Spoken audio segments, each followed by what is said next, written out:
Chapter 963. There was something else Sui Dequan didn't tell her. It was what his daughter, Sui Qing, told him before, that Tang Xiu had helped him resolve the grudge between him and the Huang. He thought that Tang Xiu didn't have the ability to do so, but now it seemed that his daughter was right. He was the one who underestimated Tang Xiu. All of you must remember to be polite and respectful when you see Tang Xiu in the future. He's a powerful character who's even more terrifying than the Huangs in Fukang province. He's not someone we can afford to provoke. Understood. Several middle-aged men replied respectfully. In another direction, Singli and the 13 shaman guardians of the Dark Shaman clan were quietly lurking on top of a dozen coconut trees, using the branches and leaves of the trees as a cover to observe the battle scene in the distance. Originally, Singli's purpose for coming here was to rescue Singluan. He wouldn't have cared even if all of Singluan's men were killed. However, the situation in front of him left him shocked. He found that Singguo and his men had fallen into a disadvantageous position in the battle.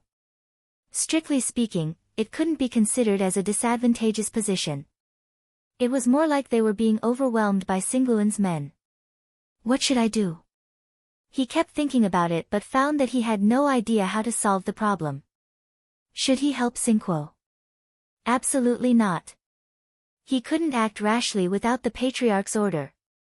But if he didn't help Singguo, could he just watch Singguo and his men get killed? For a time, Singli was caught in a dilemma. Blades flashed and swords flashed in the bloody battlefield. Tan Xiu moved as fast as lightning. In just a few minutes, he alone killed nearly 20 of Singguo's men and rescued more than a dozen of Singluan's men. Tang Guang's killing speed was not slow either. His long sword flashed as he reaped one life after another. Singguo, my good big brother. If I were you, I'd immediately give up resisting, kneel on the ground, and stretch out your neck. I'll cut your head off. Singluan was so excited that his body trembled. His blood was surging inside his body. He had dreamed of such a scene countless times, and now, it had finally come true. Singguo, besieged by Singluan and the delicate woman, looked desperate. Never in his wildest dreams would he have imagined that his good-for-nothing younger brother would actually possess strength similar to his own. He had always thought that the little bitch by his younger brother's side was merely a trash-like existence, but now, she was actually not much weaker than him. The two of them joined forces and were actually able to suppress him. The most important thing. These were 40 to 50 of his trusted subordinates, and they were currently being madly attacked by the enemy.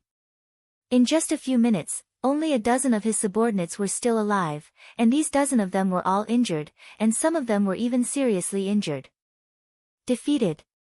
He knew that he had fallen into the trap laid out by Singluan and Tan Xiu tonight, and the outcome was that his men would suffer heavy losses.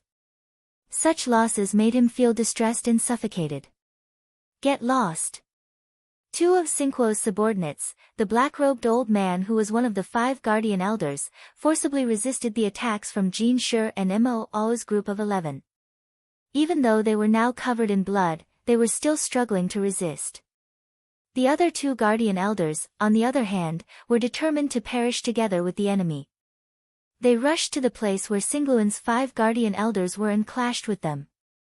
We can't escape. One of the guardian elders suddenly looked resolute and heaved a long sigh. His figure then soared into the sky and shouted fiercely, "Protect this young master and escape. Remember to avenge me." In a flash, he sprinted tens of meters high in the sky. Black flames suddenly appeared around him out of thin air, and the heat waves of the world rolled and hit him, raising the temperature by at least 7 to 8 degrees. At the same time, he chanted an unsophisticated incantation faster and faster, causing the black flames to become more vigorous and their number to increase. At this moment, whether it was Tan Xiu, Mo Ao, or the others, all of them looked surprised. They faintly realized that the black-robed old man was about to use a forbidden technique, and the might of such a forbidden technique was probably not to be underestimated. Singluan and his men, on the other hand, looked horrified. They never dreamed that the guardian elder under Singguo would make such a decision. It must be noted that once the family's darkness forbidden technique was used, the outcome would not be as simple as just death. Even if a person died, his or her soul would still exist. If the family's clansmen were to help collect the souls could enter the cycle of reincarnation and be reincarnated as a human after a long period of time. But if the darkness forbidden technique was used, it would only lead to one's soul dispersing and vanishing forever. No, fifth elder. Sinquo's eyes were filled with pain and his voice was sobbing. In midair, the fifth elder smiled and shot a deep look at Sinquo before his body suddenly exploded. As his flesh and blood splashed onto the surrounding black flames, flames suddenly fell from the sky like a rain of fire. However, these flames were black in color and had a destructive hue. A few kilometers away, above the water tower, Zhuo Dequan was so shocked by the scene in front of him that it was hard for him to recover. He had never seen such a horrifying scene even though he was experienced and knowledgeable. Celestial beings. Zhuo Dequan had heard of such people in the world before. They were considered as eccentric people. He had also heard of cultivators. The two groups of people in front of him had perfectly verified the legend. But it's very strange. Some people on Tan Xiu's side are like enemies. It's as if Tan Xiu is the outsider and the two sides are the real enemies. Could it be that there's an internal strife in that mysterious family? Did one of them seek help from Tan Xiu? Is that why Tan Xiu secretly led his men to Bangkok? Zhuo Dequan stroked his chin thoughtfully. In another direction, Singli never dreamed that Sinquo would not only lose, but also lose so miserably. Nearly 50 of Singluan's trusted subordinates were killed, but Singluan's men did not suffer many losses. Most importantly, 2 of Sinquo's 5 guardian elders died one after another, and one of them even used a dark forbidden technique. Tragic. It's really tragic. Xingli had participated in countless battles in the past, but he had never seen such a tragic situation. Sinquo's guardian elder, in particular, had completely given up his life just to give Sinquo a chance to escape. Alas! It seems there's no need to do anything. Singli shook his head. Sinquo's guardian elder must have used a dark forbidden technique to let Sinquo and his men escape. Although there were only Sinquo and his 3 guardian elders left, it was still better than having all of them die here. Those damned Easterners! How dare they meddle in the fight between the descendants of our dark shaman clan? No matter who wins this time, we must report this to the patriarch. We must retaliate in the future and let them know that the dark shaman clansmen are not that easy to kill. Shall we withdraw, Elder Singli? The leader of the 13 shaman guardians, a middle-aged man exuding an icy aura, asked in a low voice. In his opinion, Sinquo escaping wouldn't be a problem. Singli hesitated for a moment before he shook his head and said, "Let's wait. This kind of fight is very cruel and the outcome is ever-changing. We won't be able to accept any special circumstances." All right. In the battle. After killing a dark shaman clansman, Tan Xiu looked up at the sky. A chilling light flashed in his eyes as he instantly soared up to the sky. At the same time, his hands kept forming hand seals, and layers of water curtains formed dozens of meters in the air. Although the black flames were extremely destructive, there were too many layers of water curtains, and the amount of water was also very large, so most of the black flames were extinguished. It's just a small trick. At this moment, Tan Xiu changed his technique. As the black clouds quickly enveloped the sky, the black flames broke free and fiercely slashed down. In just a few breaths, all the black flames were smashed and dissipated between heaven and earth. Kill them all. Tan Xiu ordered without mercy. In the distance, Singli was already shocked by Tang Xiu's means. He never thought that someone would be able to break the dark forbidden art of his dark shaman clan, much less do it so easily. It must be noted that the price to use such a forbidden dark technique was too high. He turned his head with difficulty. When he saw the leader of the 13 shaman guardians next to him, he found that his face was full of shock and his body was tense. Do it. Protect Sinquo and leave. Singli's lips squirmed a few times as he spoke bitterly. In a flash, the 13 shaman guardians were like arrows shot from a coconut tree. In just a few breaths, they appeared around Sinquo, who had fallen into despair. As they raised their black crescent-shaped machetes, layers of black mist instantly appeared and shrouded them. Singli floated over and stood tens of meters high in the air. He stared at Singluan and said, "Let's end it here. You can't fight for power, but neither of you brothers can die." Upon seeing Singluan, an angry expression immediately appeared on his face as he shouted, "Did my father send you here? Do you want to help Sinquo kill me?" Singli shook his head and forced a smile. "Your father did send us, but the one we're supposed to protect is not Sinquo, but you. Your father said that the one who has the ability will be the future patriarch of the Dark Shaman clan in the struggle for power and profit. But he will never allow either of you two brothers to die." Singluan was stunned and looked at Singli incredulously. He actually agreed with Singli's words inwardly. Perhaps in his father's mind, he was not as good as his big brother, Sinquo, and the outcome of this battle was likely to be his failure. But now was the best opportunity for him. As long as he killed Sinquo, he would have the opportunity to sit on the patriarch's seat. If he allowed Sinquo to leave because he was afraid of Singli and the 13 shaman guardians, it would undoubtedly be akin to letting a tiger return to the mountain, and it would bring him endless troubles in the future. "I'm really sorry. I've been too violent in the past few days, so I suddenly found that my body can't bear it anymore. I'm going to update this chapter as usual today. I'll try to make up for the chapters 10U in the next 2 days." Chapter 964. Singluan looked at Singli with a complicated expression as countless thoughts churned in his mind. He had gradually learned about Tan Xiu's character after getting in touch with Tan Xiu.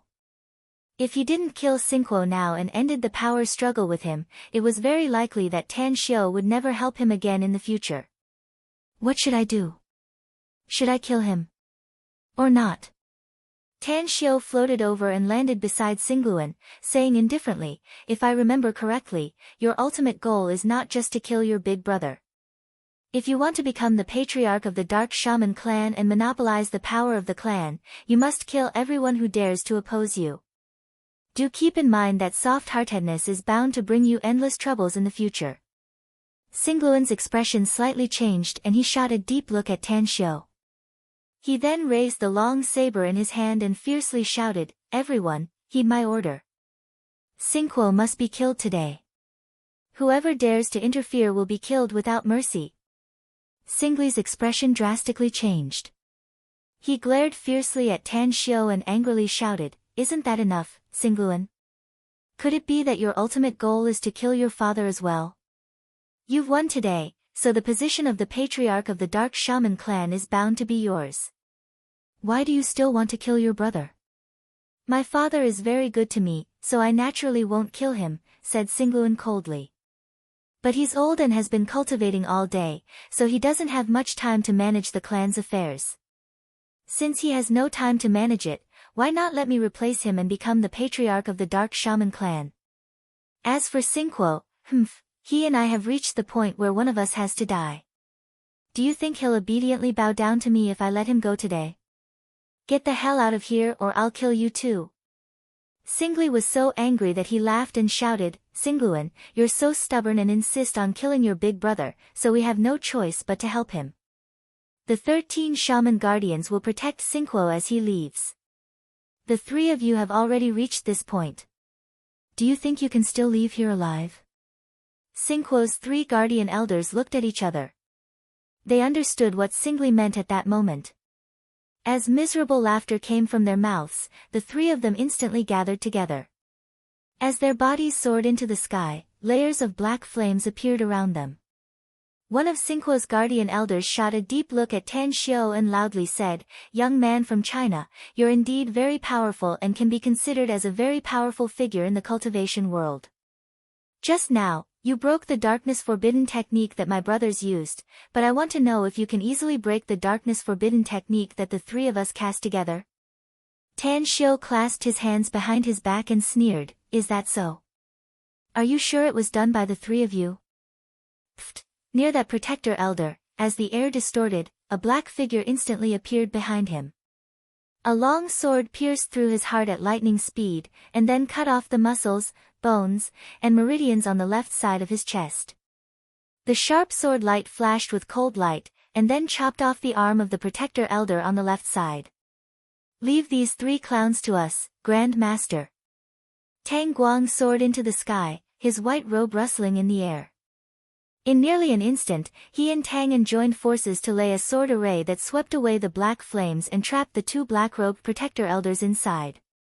With a smile on his face, Tan Xiu retracted his gaze to Singly and indifferently said, "I'm afraid you're the only one who can cast the darkness forbidden technique now. But I'm very curious about whether you can rescue Xingguo or not. I'm more curious about the strength of my subordinates and whether they can kill all the preys here." Mo all laughed wildly and instantly appeared around the black mist with Jin Shi's group of 10. As they joined forces to lay the 10-square sky annihilation sword array, Mo all laughed wildly and said, "They're just ants, boss. We can easily kill them. As for that old geezer named Singly, I'm afraid you'll have to deal with him yourself, boss." Singluan suddenly paced 2 steps forward and said in a deep voice, "There's no need for you to do it, Mr. Tang. I've long wanted to experience the abilities of the second strongest expert of our Dark Shaman clan. 5 protector elders, please join forces with me to kill him here." A strong sense of crisis rose inside Singly's heart. He had just observed the strength of Singluan and the 5 protector elders, and he knew that they were absolutely not to be underestimated. He was afraid that he wouldn't be their match even if the 6 of them joined forces. Furthermore, there was also Tan Xiu who was glaring at him like a tiger watching its prey, a ruthless character that made him dread even more. Inside the black mist, Xingguo, who was protected by the 13 shaman guardians, had an ashen face at the moment and despair filled his heart. He knew that he was utterly defeated. Even if he had the chance to make a comeback in the future, he wouldn't be able to contend with Singluan. He might still have the ability to fight Singluan if his 5 protector elders were still alive, but there was no chance for him to do so now or in the future.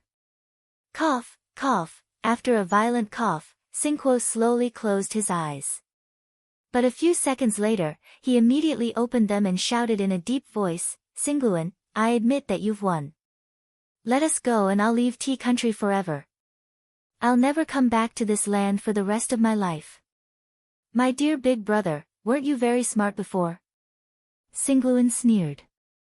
"How can you be so muddle-headed today?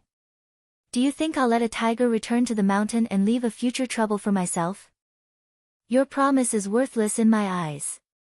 It's just like bullshit. Singluan, do you really want to kill us all?" Xingguo angrily shouted. "Do you really want to covet my father's position? The Dark Shaman clan has been silent for too long. What era are we in now?" Singluan snorted coldly. "If we want to live a better life in this era, we'll fall behind if we don't move forward. Let alone a puny Dark Shaman clan, I'll even bring my clan's children to contend with the Celestial Wizard clan in the future." A surging aura burst out from Xingguo's body.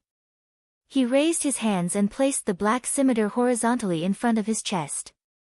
Then, he said in a deep voice, "If that's the case, then bring it on. As long as I don't die today, I'll keep entangling with you in the future until I kill you."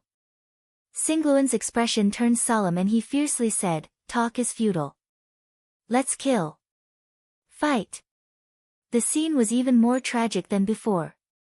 The buildings in the coconut plantation collapsed and the coconut trees crashed to the ground. Broken branches and rotten leaves splashed everywhere. It was as if the end of the world had arrived. A few birds flapped their wings, passing by not far away. Unfortunately, there were many streaks of sword chi rampaging about, and waves of black fog spread out, and the black fog was shattered by the sword chi. On the water tower in the distance, Zhuo Dequan's mouth twitched and a helpless look appeared in his eyes. The price of bringing disaster to Yang Qi was too high for him. He had been managing his nest for more than a decade, yet most of it was eventually destroyed because it became a battlefield for outsiders. "Boss," a middle-aged man angrily called out in a low voice. There's no need to say more. Zhuo Dequan shook his head and said, I must pay the price for my mistake. This Tan Xiu is really ruthless. Not only did he kill so many people with his own hands, but he also remembered my refusal and destroyed my coconut plantation. If worst comes to worst, we'll just rebuild it after the fight is over. What I'm worried about isn't the destruction of our site, boss, said the middle-aged man. But, there's an underground warehouse under our residence where we have stored a lot of gold. If the underground warehouse is exposed and the gold appears in front of those people, our losses will be too great. Gold? Zhuo Dequan stared blankly for a moment before a horrified look appeared on his face. Before he left the coconut plantation, he didn't send his men to move away all the gold due to the increasingly intense feeling inside him. Instead, he sent his men to seal the entrance to the underground warehouse. But, the fight there was too fierce and the building was destroyed. If the entrance to the underground warehouse was exposed, it was hard to say whether those people wouldn't be greedy enough to seize the gold he had hoarded. What should I do? Zhuo Dequan paced back and forth for a few times before he suddenly recalled something. He immediately took out his mobile and dialed a number. After his call was picked up, he asked, have you settled Qing, and the two kids? Yeah, they've been settled. A low voice of his trusted subordinate came out of the phone. There's been some changes in the situation here, said Zhuo Dequan. Bring Qing, and the two kids back secretly. Remember, you can't go to our coconut plantation anymore. You come from the southeast and come directly to Old Anja's place. Understood. The other party replied and directly hung up the phone. Zhuo Dequan put away his mobile and helplessly said, I can only hope that Tan Xiu won't blame me for refusing them before for Qing's sake. If the gold is exposed, perhaps only Qing can help me protect it. We must protect it, boss, said the middle-aged man in a deep voice. Otherwise, we won't be able to explain to Kanaja. Zhuo Dequan helplessly said, of course I know that. But, those bastards over there are a bunch of demons and ghosts. We can't afford to provoke them. At this moment, more than 10 kilometers away, 3 black off-road vehicles sped toward the coconut plantation. In the 3 black off-road vehicles, there were 8 men and women dressed strangely with strange auras. They all carried cold weapons by their side, and there was even a faint smell of blood on their bodies. In another direction, more than a dozen cars were also rushing toward the coconut plantation's direction. In one of the cars, Kanaja's eyes flickered. Big boss, if we go there now, won't we be implicated if the two sides really fight? Songzan couldn't help but ask with a bit of worry in his eyes. If we're implicated, then we'll choose a side directly, said Kanaja lightly. If not, then we'll drink and chat with the winner. Bangkok's situation is about to change. A dragon crossing the river and a bunch of local snakes are coming. It'll be very troublesome in the future if we don't prepare early. Chapter 965. The battle in the coconut plantation was bloody and violent. In order to kill the enemy and survive, both sides no longer hid their strength and unleashed all kinds of means, destroying most of the dozens of acres of coconut plantation and turning all the buildings inside into ruins. The Dark Shaman clan was inferior to the Celestial Wizard clan, and the experts of the Dark Shaman clan couldn't be compared to the Celestial Wizard clan's experts. Therefore, even though Singli was the second strongest expert of the Dark Shaman clan, he was still besieged and had a hard time fending off the attacks. Bloody wounds appeared all over his body, creating a ghastly sight to behold.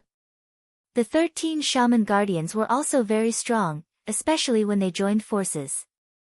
The darkness domain they laid out had a great impact on Mo and the others. Even if they laid out a sword array, they could only barely gain the upper hand and couldn't cause any fatal damage to the 13 Shaman Guardians and Sinquo. Break out of the encirclement!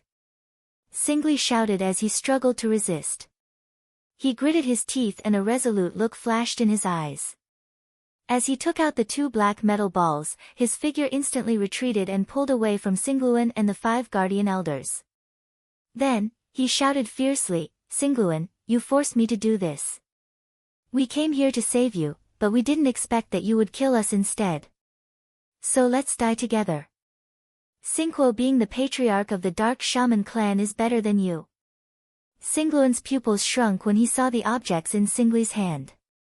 A horrified look flashed in his eyes as he exclaimed, "Are you crazy, Xingli old man? The Black God Thunder. How dare you use it? Do you also want your soul to perish and never be reincarnated?" A chilling light flashed in Xingli's eyes as he fiercely said, "You forced me to do this. Since I'm not as good as you, then I can only drag you to hell with me. However, if you retreat now, I won't have to risk everything in one throw." This, Xingluan furrowed his brows and stopped the 5 guardian elders. Then, he turned to look at Tan Xiu. "What exactly is the Black God Thunder?" asked Tan Xiu indifferently. Xingluan explained, "The Dark God Thunder is a terrifying thing that our Dark Shaman clan's ancestors have spent a great deal of effort to develop. Even a single Dark God Thunder will raise everything within a radius of several hundred meters to the ground. If 2 Dark God Thunder are detonated at the same time, the power will increase several times and everything within a radius of a kilometer will be blown to ashes. Apart from that, it also had 2 other terrifying effects. The first was that it contained a lethal poison. Even if one was able to resist the explosion of the divine black lightning with their physical body, they would still be poisoned to death. The second was that it could target a human's soul. The wizard fire it ignited would burn the soul, and once it died, it would be the same as truly disappearing. It's somewhat similar to our Dark Shaman clan's Forbidden Darkness technique. How vicious! Tan Xiu's mind jolted as he looked at the 2 divine black thunder in Xing Li's hands with some fear. After a moment of silence, he asked in a low voice, "Are there a lot of divine black lightning in your clan?" "It's extremely difficult to refine the divine black thunder." Xingluan shook his head and forced a smile. "Countless clansmen of our clan have been refining it for generations, yet we can't make more than 20 of them. Furthermore, as far as I know, 8 of them have been used. That means my clan only has 12 divine black thunder at most. These divine black thunder are usually controlled by my father and sealed in our clan's treasury. I didn't expect that Xingli would have 2 of them." "Your father allows your clansmen to have divine black thunder?" asked Tan Xiu. "This thing is a fatal threat to your father." Xingluan's eyes lit up and he said in a deep voice, "That's a good question, Mr. Tang. Every generation of the patriarch of our clan strictly forbids our clansmen from possessing divine black thunder. Otherwise, they will be punished as a traitor. Therefore, no one would dare to keep divine black thunder for themselves unless they have evil intentions. But now, it seems that Xing Li has some evil intentions." Xing Li's complexion instantly turned pale. He did hide the fact that he had 2 divine black thunder from his patriarch, Xingchuo. He even fantasized that one day he would get a heaven-sent opportunity to use these 2 divine black thunder on his patriarch. At that time, as long as Xingchuo was killed, he would become the most powerful clansman in the Dark Shaman clan. Coupled with his extremely high seniority, it was very likely that he would become the patriarch of the clan. He once secretly vowed that he would never take out the divine black thunder unless it was a life-and-death crisis. Now, he was facing such a crisis, so he had no choice but to take out the divine black thunder to save his life. "I'm afraid I can't go back to the Dark Shaman clan anymore. Even if I can survive, the patriarch won't let me off once I take out the divine black thunder. Forget it. I'll think about the future later. I'll get through the current crisis first. I'm not old yet and I still have decades of life left. I'm more likely to break through to a higher realm in the future and gain decades of life." Xing Li was deeply aware that it was better to live a bad life than to die a good death. Despite the murderous look on his face, he was still worried that Tan Xiu didn't know how powerful the divine black thunder was and was determined to kill him. Tan Xiu looked at Xing Li. With countless thoughts churning inside his mind, he indifferently said, "You're Xing Li, right? The second strongest of the Dark Shaman clan?" "That's right." "It's me," said Xing Li in a deep voice. Tan Xiu took out a cigarette, lit it, and took 2 puffs. Then, he slowly said, "In fact, the moment you took out the divine Black Thunder, it proved that you've violated the order of the Dark Shaman clan's patriarch and the ancestral rule of your clan. It can even be said that you've violated the taboo of your clan. Those who harbor evil intentions are bound to have a different heart. Once these words appear in the mind of your clan's patriarch, I'm afraid you'll pay a heavy price even if he doesn't kill you. What exactly do you want to say? Asked Xing Li in a deep voice. What I want to say is very simple. There's no place for you in the Dark Shaman clan anymore, said Tan Xiu. You'll soon be expelled from the clan. So, do you think it's worth it to tear all pretense of cordiality with us for an irrelevant person? A cold glint flashed in Xing Li's eyes as he asked in a deep voice, You mean, you want me to give up on saving Xingguo? You'll let me go as long as I don't help him? That's right, replied Tan Xiu without hesitation. We won't bother to kill you as long as you don't hinder us. You should have been there from the beginning to the end of tonight's matter. I'm sure you also know what happened between Xingluan and Xingguo. Therefore, Xingluan's purpose is very simple. He wants to kill Xingguo and become the patriarch of the Dark Shaman clan. You can leave at any time if you don't block our way. Xing Li's expression changed a few times. After being silent for more than 10 seconds, he finally nodded with difficulty and said, I promise you that I won't care about Xingguo's life. But you have to promise me one condition. You're not qualified to talk terms with us, said Tan Xiu. I can tell you that you'll die even if you use these 2 Dark God Thunderbolts if I want to kill you. It's just that the way I kill you will be different from directly killing you now. My condition is very simple.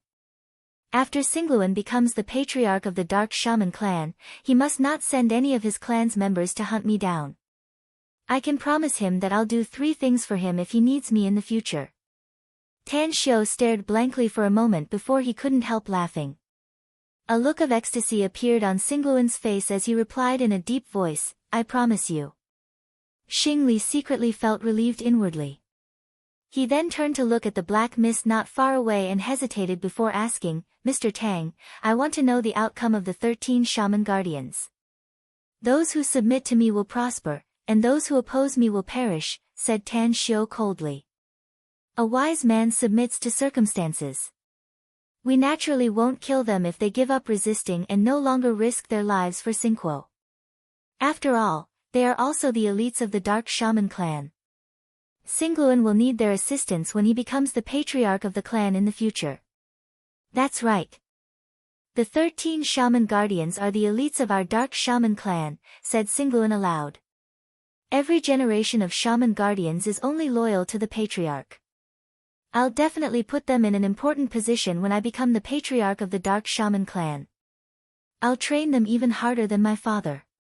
I've told you that the Dark Shaman clan has been silent for too long and we need to reform and go all out to make progress. Only when the overall power of the clan increases and the cultivation of our clansmen skyrockets can we get more cultivation resources and have a higher status and power. I believe that one day in the future, our Dark Shaman clan will be stronger than the Celestial Wizard clan in Poland. The murderous aura of the 13 Shaman Guardians weakened a bit inside the domain of darkness shrouded by the black mist. They exchanged glances and commented on Xingluan's words through special means. They were the Shaman Guardians. They were the most loyal supporters of the patriarch of the Dark Shaman clan and also possessed great strength. They simply didn't care about the internal strife within the clan. Had it not been for the order of the patriarch, Xingguo, they wouldn't have spared a glance even if Xingluan and Xingguo were to perish together. But now, Xingli, who led them, had compromised, leaving them in a dilemma for a while. Xingguo, who was covered in scars, was keenly aware of the abnormality of the 13 Shaman Guardians. His heart felt as if it had fallen into an ice cave, and a chill of fear nearly froze him. Shaman Guardians, all of you are my father's trusted subordinates and the most elite warriors of the Dark Shaman clan. My father ordered you to rescue me. Do you want to disobey his order? Xingluan is not yet the patriarch of the Dark Shaman clan.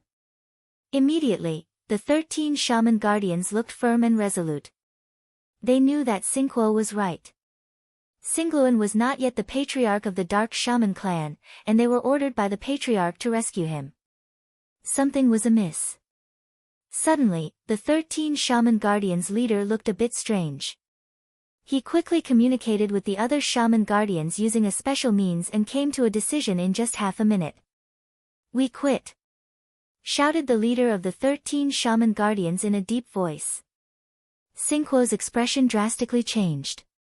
He instantly looked at the 13 shaman guardians with vigilance and shouted, "Do you really want to betray the clan? Betray the patriarch of the Dark Shaman clan? He ordered you to." Chapter 966. "Shut the hell up," said the leader of the 13 shaman guardians coldly. "The patriarch ordered us to come here to save Xingluan, not you. The winner is king and the loser is a bandit. You're the loser in the clan's power struggle, so we have the right to abandon you. Xingluan, can we leave now?" "Yes, you can." Xingluan laughed with a pleasantly surprised face. "What I said before is still valid. I'll definitely treat you well as long as I become the patriarch of the Dark Shaman clan. I'll even lead you to develop our clan." A smile outlined on the corner of Tan Xiu's mouth as he said in a deep voice, "Remove the sword array and let them go." After a while, as the black mist gradually dissipated, the 13 shaman guardians left with indifference and didn't waste any words. At the same time, Xingquo also instantly dashed to the distance. Even though Xue Sha and He Xiong were blocking his way, he still resolutely tried to kill his way out. "You're just a cornered beast." Futile effort. Tan Xiu indifferently watched Xingquo being blocked by Xue Sha and He Xiong without the slightest sympathy in his eyes. What the leader of the 13 shaman guardians just said was right, the winner is king and the loser is a bandit. Since he led a large number of his men to kill Xingluan, then he must be prepared to fail and be killed. This world, the law of survival was extremely cruel. A few kilometers away, on the tens of meters high water tower, Zhuo Dequan looked at Xingquo with a bit of sympathy in his eyes. He secretly shook his head and sighed. Who would have thought that such a powerful figure would end up in such a miserable state? Things are always changing, and I suddenly feel that being an ordinary person is pretty good. "You're right, boss," said a middle-aged man next to him with a face full of approval. "Those who kill will always be killed." Previously, Xingquo had led so many powerful subordinates to kill others, but the tables had turned and he had fallen into a trap meticulously designed by others. "I'm now sure that Mr. Tang is the one who laid this trap. His victory is not just a single one, so it can be said that he killed 2 birds with 1 stone. Zhuo Dequan stared blankly and asked with a confused face, "Killing 2 birds with 1 stone? What do you mean?" The middle-aged man helplessly said, "Boss, our coconut plantation has been destroyed like this. Don't you think that he's killing 2 birds with 1 stone? Cough cough." Zhuo Dequan awkwardly raised his hand and touched the bridge of his nose, not saying a word. Suddenly, the expression of another middle-aged man standing behind Zhuo Dequan slightly shifted and he said with a strange expression, "I don't think this matter is that simple, boss. What we've seen before should only be the first half of the show. I'm afraid the subsequent content will be even more exciting." Zhuo Dequan forced a wry smile and said, "Xingquo has already become a loner, so how can there be any good show in the future? Sigh, now I can only pray that they can leave as soon as possible. Otherwise, if they discover the gold stored under the ruins, I'm afraid I'll suffer a great loss." The middle-aged man behind him said, "Boss, look to the right, the road next to the river."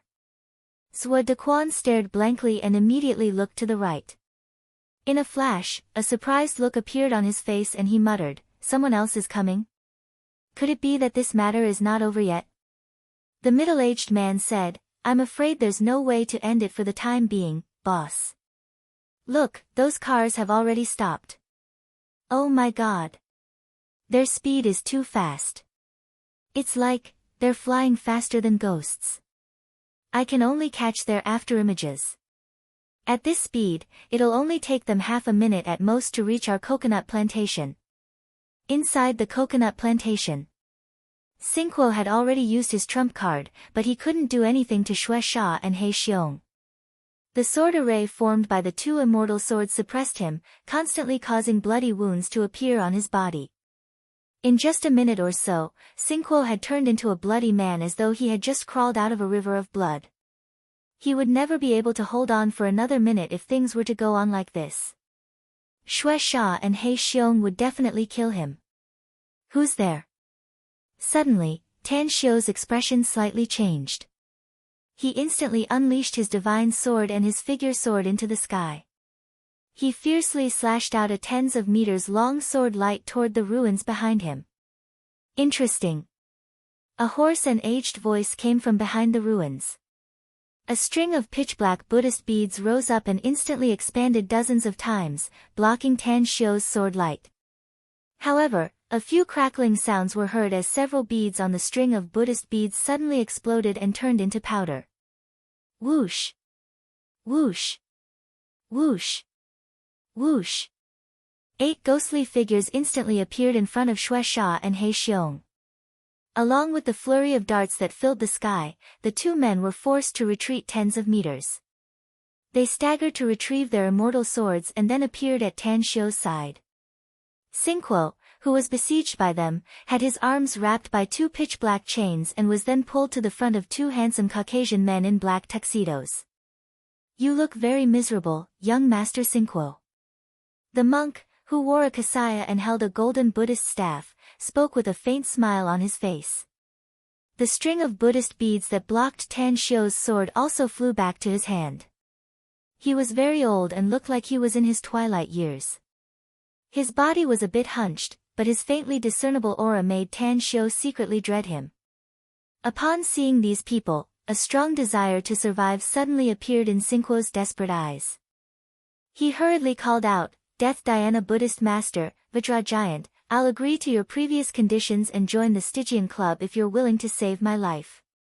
If you can help me kill Singluan, Tan Xiu, and everyone else in front of me, I'll take the entire Dark Shaman clan and become your vassal clan when I become the patriarch. Tens of meters away. Tan Xiu vigilantly glanced at the 8 people who just appeared. Their appearances were very different from ordinary people. Death Dhyana Buddhist Master, for example, was as thin as a skeleton. Coupled with his hunched back and old age, he looked even more terrifying than a wizard. Next to Death Dhyana Buddhist Master stood a 2-4-meter-tall iron towering man.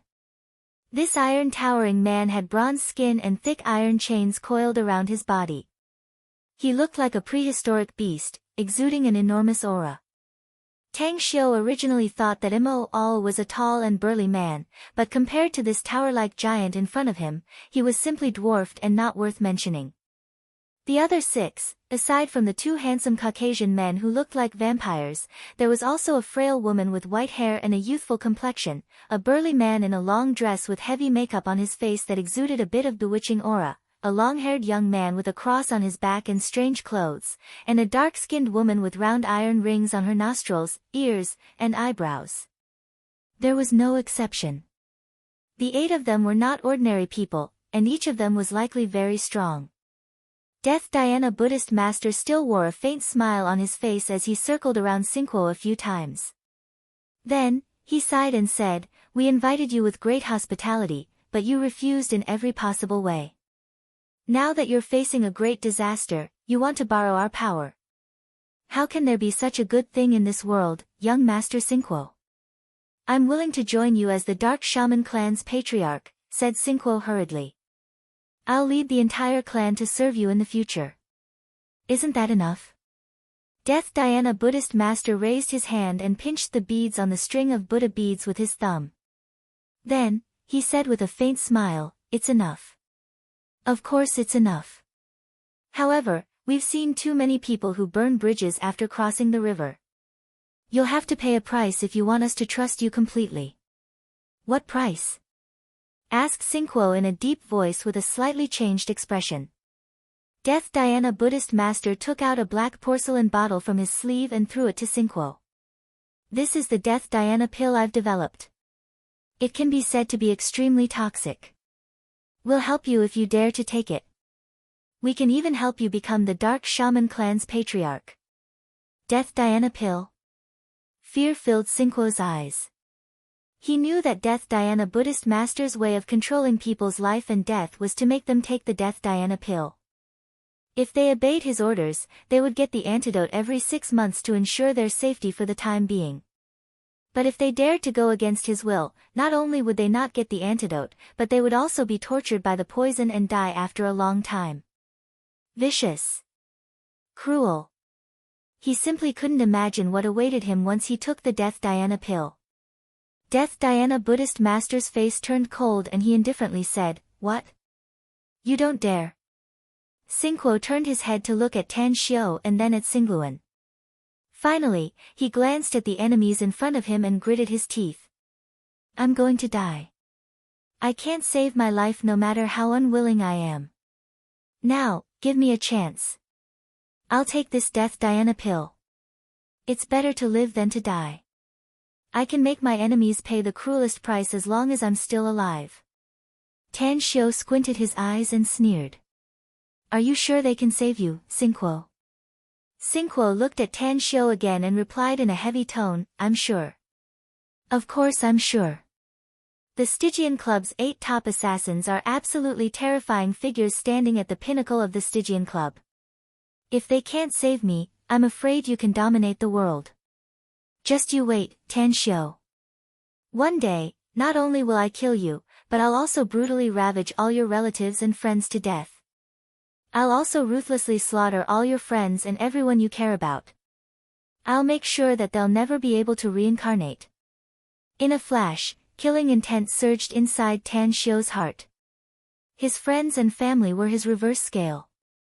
Anyone who dared to touch them must die. Not only that, he must make sure that they were killed cleanly and not even given the chance to be reincarnated. "Sinquo, you only need to die to free yourself. But now, I'm going to make you disappear from this world completely." The Stygian Club. I've killed a lot of people from the Stygian Club, so I don't mind killing 8 more. Chapter 967. Death Dhyana Buddhist master's eyes were deep and abstruse. After taking a few steps forward, he burst into laughter and said, "The Stygian Club has too many people to count. However, those people are just ants in my eyes, so it's not surprising that you can kill some of them. But don't talk big today. Be careful, or you'll lose your tongue before we do anything." Tan Xiao sneered. "You fell into the demonic path and transformed your Buddhist power into a demonic art, yet you still dare to be arrogant and talk big? Old geezer, I also know some Buddhist magical powers. Since you want to die, then I'll use the means you're good at to kill you." Death Dhyana Buddhist master's eyes narrowed and he looked at Tan Xiao with a solemn expression. He was indeed a Buddhist cultivator, and he was once an eminent monk. Unfortunately, he had too much hostility in his heart, along with a monstrous bloody obsession that eventually led him to turn Buddha into a demon. He betrayed the Buddhist and demonic Buddhism and fled China, eventually becoming the death god of the Stygian Club. Just now, he had already determined that Tan Xiao was a cultivator after his fight with Tan Xiao. But how could such a young cultivator be proficient in his Buddhist magical powers?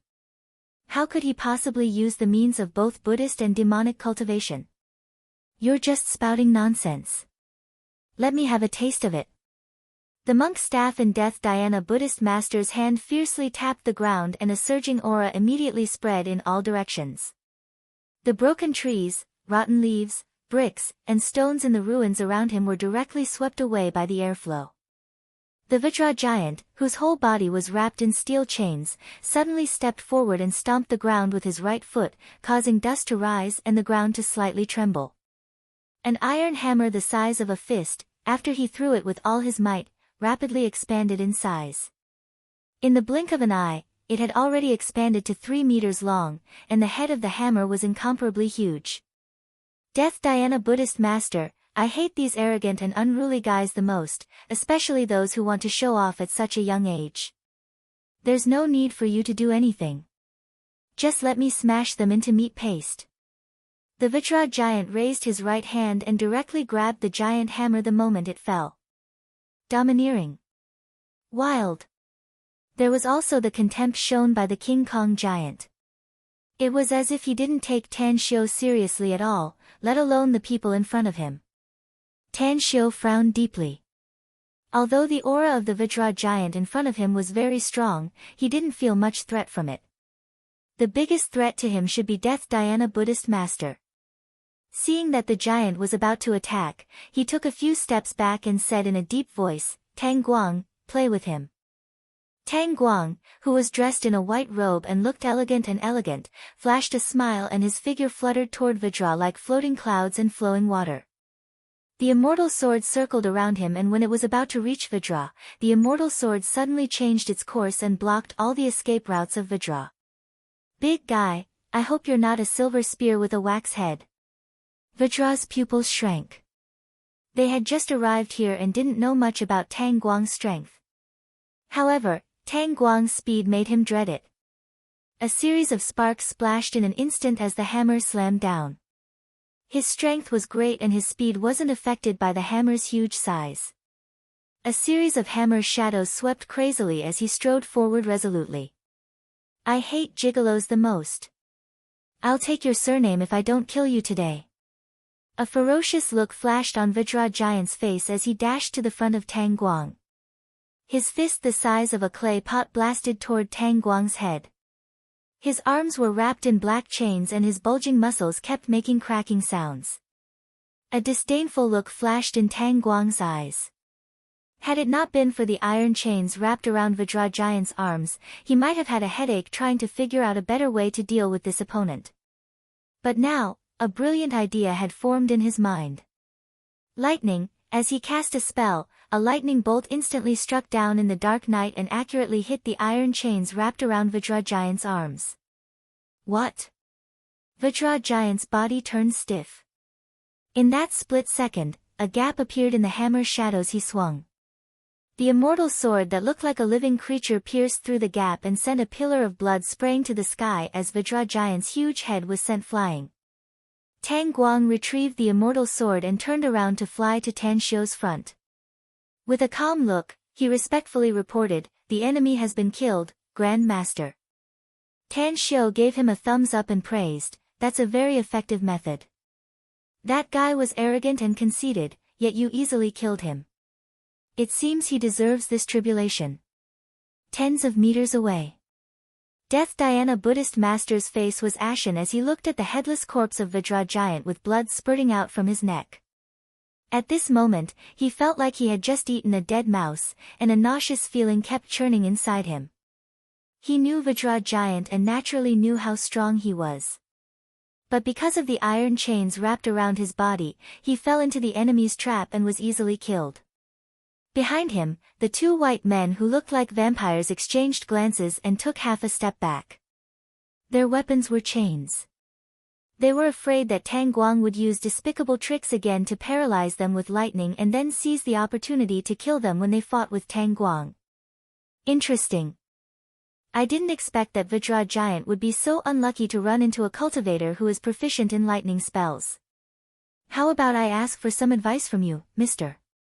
The petite woman with a child's face and white hair strode forward and looked at Tan Xiu with a faint smile. Tan Xiu was silent for a moment. Then, he suddenly grinned and said, "It's really boring and a waste of time to fight one-on-one." It was getting late, and the sun was about to rise. "I think it's better for us to gang up on him." The woman's complexion changed and she disdainfully said, "Gang up on him?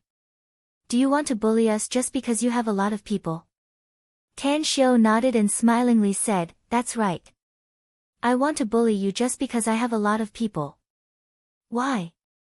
Come and bite me if you don't like it. You're courting death." A murderous aura surged in the eyes of the white-haired woman. She instantly took out a bone flute made of white bones from her loose robe. As she played the flute, the broken branches and rotten leaves in the surroundings were instantly blown away by an invisible wind. In just a few breaths, a tornado was formed. Ding, ding, ding, suddenly, the sound of a zither came from afar. Although the flute sound was loud and clear, it was suppressed by the zither sound in a moment. The tornado formed by the broken branches and rotten leaves was instantly broken and scattered to the ground. The pupils of the white-haired woman constricted. Suddenly, the tune changed drastically. It was like an unending flood that surged into the distance and rolled away. At this moment, everyone present looked toward the northwest because the sound of the zither came from that direction. A glint flashed in Tan Xiu's eyes. He didn't know who else was lurking around, but the other party was proficient in music and relied on music to help them defend against the enemy, which meant that the other party was a friend and not an enemy. Thank you. Tan Xiu cupped his fists and raised them toward the northeast and said in a deep voice. In an instant, the sound of the zither became even more violent, like a flood of fierce beasts, abnormally overbearing. There was a bit of urgency in the sharp sound, like rolling stones and steel rubbing against each other. Other than Tan Xiu, everyone else felt their eardrums vibrate and their minds tremble. The woman who bore the brunt of the attack felt as if her heart was about to jump out of her chest. She shook her head desperately and stopped playing the flute. Pfft, the woman felt something sweet in her throat and spat out a mouthful of blood. Her body swayed a few times, and she staggered backward. Whoosh! Caught off guard, an immortal sword suddenly appeared behind her out of thin air. Death Diana Buddhist master and the other 5 people's complexion drastically changed, but they were too late to save her as her head was directly chopped off. Tangan, who appeared out of thin air, flashed for less than a second before she disappeared again without a trace. Tan Xiu looked toward the northwest and loudly said, "Why don't you show yourself since you've come? Tan Xiu is very grateful for your help." The zither sound. The last note dissipated and the world quieted down again, but no one appeared. When Tang Xiu's spiritual sense quickly spread to the northwest direction, he deeply furrowed his brows because the other party had actually left quietly. Perhaps the other party didn't go far, but the distance was beyond the range of his spiritual sense. Go! Tan Xiu glanced at Tang Guang. Tang Guang slightly nodded in response. His figure turned into an afterimage and instantly dashed toward the northwest. In just half a minute, he had already appeared a few kilometers away. What made him helpless was that the other party was nowhere to be seen. It was as if the other party was much faster than him and was already a few kilometers away. I can't find him, boss. Tang Guang returned to Tan Xiu's front and shook his head with a wry smile. Tan Xiu nodded without a word. Since the other party didn't want to show up, he didn't want to force it. In fact, he had already inferred the other party's identity, but he couldn't be 100% sure since he hadn't seen the other party. Death Diana Buddhist master shot a deep look at Tan Xiu and the others. Although killing intent was surging in his eyes, the thought of retreating sprouted inside his heart. 2 of the 8 of them had died in just a short time, which was too terrifying for him. It must be noted that each of them could stir up a storm in a region if they went out alone, yet they suffered such a huge loss here. It was really not worth it. You're Tan Xiu? A Chinese? Asked Death Diana Buddhist master in a deep voice. That's right. My name is indeed Tan Xiu, and I'm also a Chinese cultivator, said Tan Xiu with a light smile. Why? Are you asking me these questions because you want to retaliate against me later? He's our enemy, so I naturally have to figure out his identity. Death Diana Buddhist master snorted coldly. Since you're our enemy, you'll definitely have to wait for our retaliation in the future. Tan Xiu, I'll remember you. Just say it if you want to run away. Don't play tricks with me. Tan Xiu chuckled. Chapter 968. Death Diana Buddhist master didn't refute it. As Tan Xiu said, he already had the intention to retreat, so he didn't want to waste his breath. As he gestured for them to retreat, 2 handsome Caucasians who looked like vampires instantly grabbed Sinquo's shoulders and retreated with the others. Boundless Buddhist Dharma, demonic fire burns the shore. Death Diana Buddhist master waved the staff in his hand, and a black flame ignited in an instant. Several black metal balls were smashed on the ground in front of him. Suddenly, a black mist began to spread in all directions when the metal balls exploded. When the black flame touched the black mist, it was as if it had touched kerosene. In a flash, the dark environment was illuminated as if it was daytime. However, the burning black flames also forcibly obstructed Tang Xiu and the others. Suddenly, Xingluan took a step forward and grabbed a sharp dagger that instantly cut his finger. After forcing out a few drops of blood, he fiercely threw them at the black flame in front of him. At the same time, he used his other hand to cast a seal and silently recited an incantation. In just a few breaths, the few drops of blood he threw out turned into black flames out of thin air, looking almost no different from the sea of black flames in front of them. "Mr. Tang, quickly take some people to chase them. I can use my family's forbidden technique to open a passage through this sea of fire." Xingluan's complexion was a bit pale, but he still hurriedly shouted.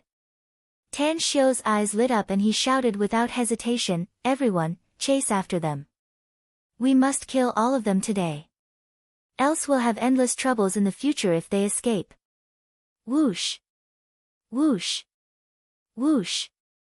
Figures moved lightning fast and dashed into the sea of fire.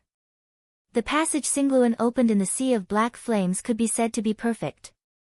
In less than half a minute, almost everyone had passed through the passage and escaped from the range of the sea of black flames.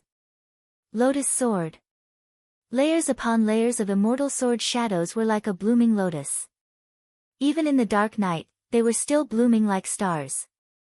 Tang En's figure suddenly appeared in front of Death Dhyana Buddhist Master's group of 7 and forcibly blocked their escape route. The lotus-shaped sword shadow gave Death Dhyana Buddhist Master a vague illusion that if he rashly rushed into this sword light, his chance of survival would be slim. Death Dhyana Buddhist Master held the Buddhist staff in his hand, and a light shadow instantly shot out from the staff and bombarded the sword lotus. Although the layers of airflow became chaotic and the light shadow dissipated, 2 lightning-fast figures appeared in front of the sword lotus. The burly man, who wore a long dress and had heavy makeup on his face, exuded a bit of demonic aura. The muscles on his face kept trembling, and his ferocious face was filled with dense killing intent. As for the long-haired young man with the crusader on his back, the cross on his back had already floated up, emitting black smoke. Thousand Feather Needle. Punishment from Hell. The 2 of them joined forces and instantly launched a fierce attack. Tang En's figure twisted and instantly disappeared into the distance along with the airflow of the space. She instantly used the law of time, causing the surrounding space to seemingly freeze. The attacks of the burly man with demonic aura and the wicked-looking young man instantly became very slow. At this time, Tang En appeared a dozen meters away in front of the duo. Her black-gloved hands seemed to be weaving an invisible big net. The lines of the net were like cracks in the space, shrouding the duo. Space Force? Not far away, Death Dhyana Buddhist Master's eyes burst with a horrified look. His skeleton-like body suddenly dashed forward. When he was still more than 10 meters away from the big net, he fiercely struck the Buddhist staff in front of him. At the same time, the Buddhist beads in his hand that were missing a few beads were instantly thrown up. The moment the string of Buddhist beads soared 100 times, the rope broke, and the Buddhist beads exploded one after another. Kacha! The space turbulence became even more chaotic, but the huge net formed by the space cracks continued to collapse. In the end, just when it came in contact with the burly man and the demonic youth, it finally disappeared without a trace. Tang En's complexion slightly changed. She had always relied on the space and time forces to launch sneak attacks when she fought others in the past, and it was always successful. This time, she had to stop Death Dhyana Buddhist Master and the others. It was the first time she fought the enemy head-on, but her attack method was broken. 3,000 slashes. Intense killing intent burst out of Tang En's eyes. Her immortal sword stirred the wind and clouds and instantly formed a sword wall that slashed forward. Let's work together to block it. Death Dhyana Buddhist Master's complexion changed. The deadly crisis made him completely erupt at this moment.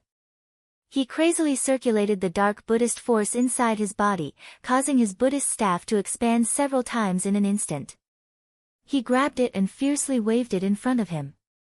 The wicked-looking young man manipulated the cross to constantly hover at high speed. A black stream of light seemingly turned into black ghosts that bared their fangs and brandished their claws at the oppressive sword wall. The burly man made an orchid gesture with his fingers, and black needles that looked sharp but produced harsh noises due to the fast friction in the air bloomed like pear blossoms in a rainstorm. Offense was the best defense. The trio joined forces and nearly used their strongest moves to instantly bombard the sword wall formed by the 3,000 slashes. Puff! Tang En's body trembled and her figure instantly disappeared from the spot. She spurted out a mouthful of blood that dyed the space where she was standing blood red. Death Diana Buddhist Master and the other two also had their bodies protected by the formation. The power of space made them feel extremely oppressed. Although they had successfully broken Tang En's attack, their bodies still trembled and were forced to retreat a dozen steps. Their arms that were holding their weapons were faintly numb. What a powerful thieving woman. It's no wonder she's like a child. Death Diana Buddhist Master tried his best to calm his churning blood and energy. He vigilantly observed the surroundings and slowly spoke. Behind the trio, the dark-skinned woman coldly said, "Death Diana Buddhist Master, let's not confront her head-on if we don't want to die here. She's too strong, so let's run." Just as her voice faded away, she and the two handsome vampire-like youths instantly dashed forward. Xingqiu, who was being carried by the two handsome youths, didn't want to admit Tang En's strength. But he was perfectly aware that even the most powerful Death Diana Buddhist Master was not necessarily the match of this mysterious woman in a one-on-one fight. Run! What he wanted the most now was to escape. Even if Death Diana Buddhist Master and the others were to die, he would be very satisfied as long as he could escape. Now, he could clearly see the situation. Even if he became stronger, developed better, and trained a large number of subordinates in the future, it would be very difficult for him to seek revenge from Tan Xiu. It was because Tan Xiu was very strong, and so were his men. Seeking revenge from him would undoubtedly be like striking a stone with an egg. However, Xingluan and his protector elders could all be killed.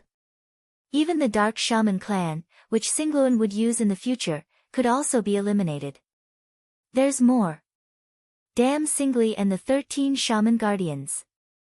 They succumbed to the enemy's threat and gave up on themselves. They must also die, and they must be tortured to death, enduring endless pain before they die. A cold glint flashed in Xingqiu's eyes. He was grabbed by the two vampire-like youths, but a layer of faintly discernible black mist surged around his body to quickly heal his injuries. He would be able to heal most of his injuries if he was given 10 minutes. It wouldn't affect him much even if he had to fight again. A few kilometers away. On the tens of meters high water tower, Sui Dequan secretly breathed a sigh of relief. He turned to look at his men, who also looked relaxed and sighed. I never thought that there would be so many terrifying existences in this world. It's really fortunate that we've been able to go smoothly all these years and haven't provoked such terrifying existences. We must be more careful in the future. Don't easily make enemies with others, else I'm afraid that we'll be killed in a short time if we provoke such terrifying existences. A middle-aged man nodded without a word and forced a smile. You're right, boss. Compared to them, we're as weak as ants and lions. There's no comparison at all. If they wanted to kill us, it would be as easy as killing an ant. Sui Dequan's eyes flickered and he said in a deep voice, we won't take the initiative to provoke others, but we must find ways to improve our strength. We didn't know that such terrifying existences existed in this world before, so we always thought that we were very powerful. But now we know that we're just frogs in the well and short-sighted. I have an idea, but I don't know if you think it's feasible or not. What idea? Asked the middle-aged man, confused. Since there are such terrifying existences in this world, it means that we can also become such powerhouses if we can find a way to become stronger, said Sui Dequan in a deep voice. I may have offended Tan Xiu before, but with Qing around and me apologizing and deliberately showing goodwill to him, I'm sure I can establish a little friendship with him. Do you think I can get a way to become stronger from him if I pay a big price? In a flash.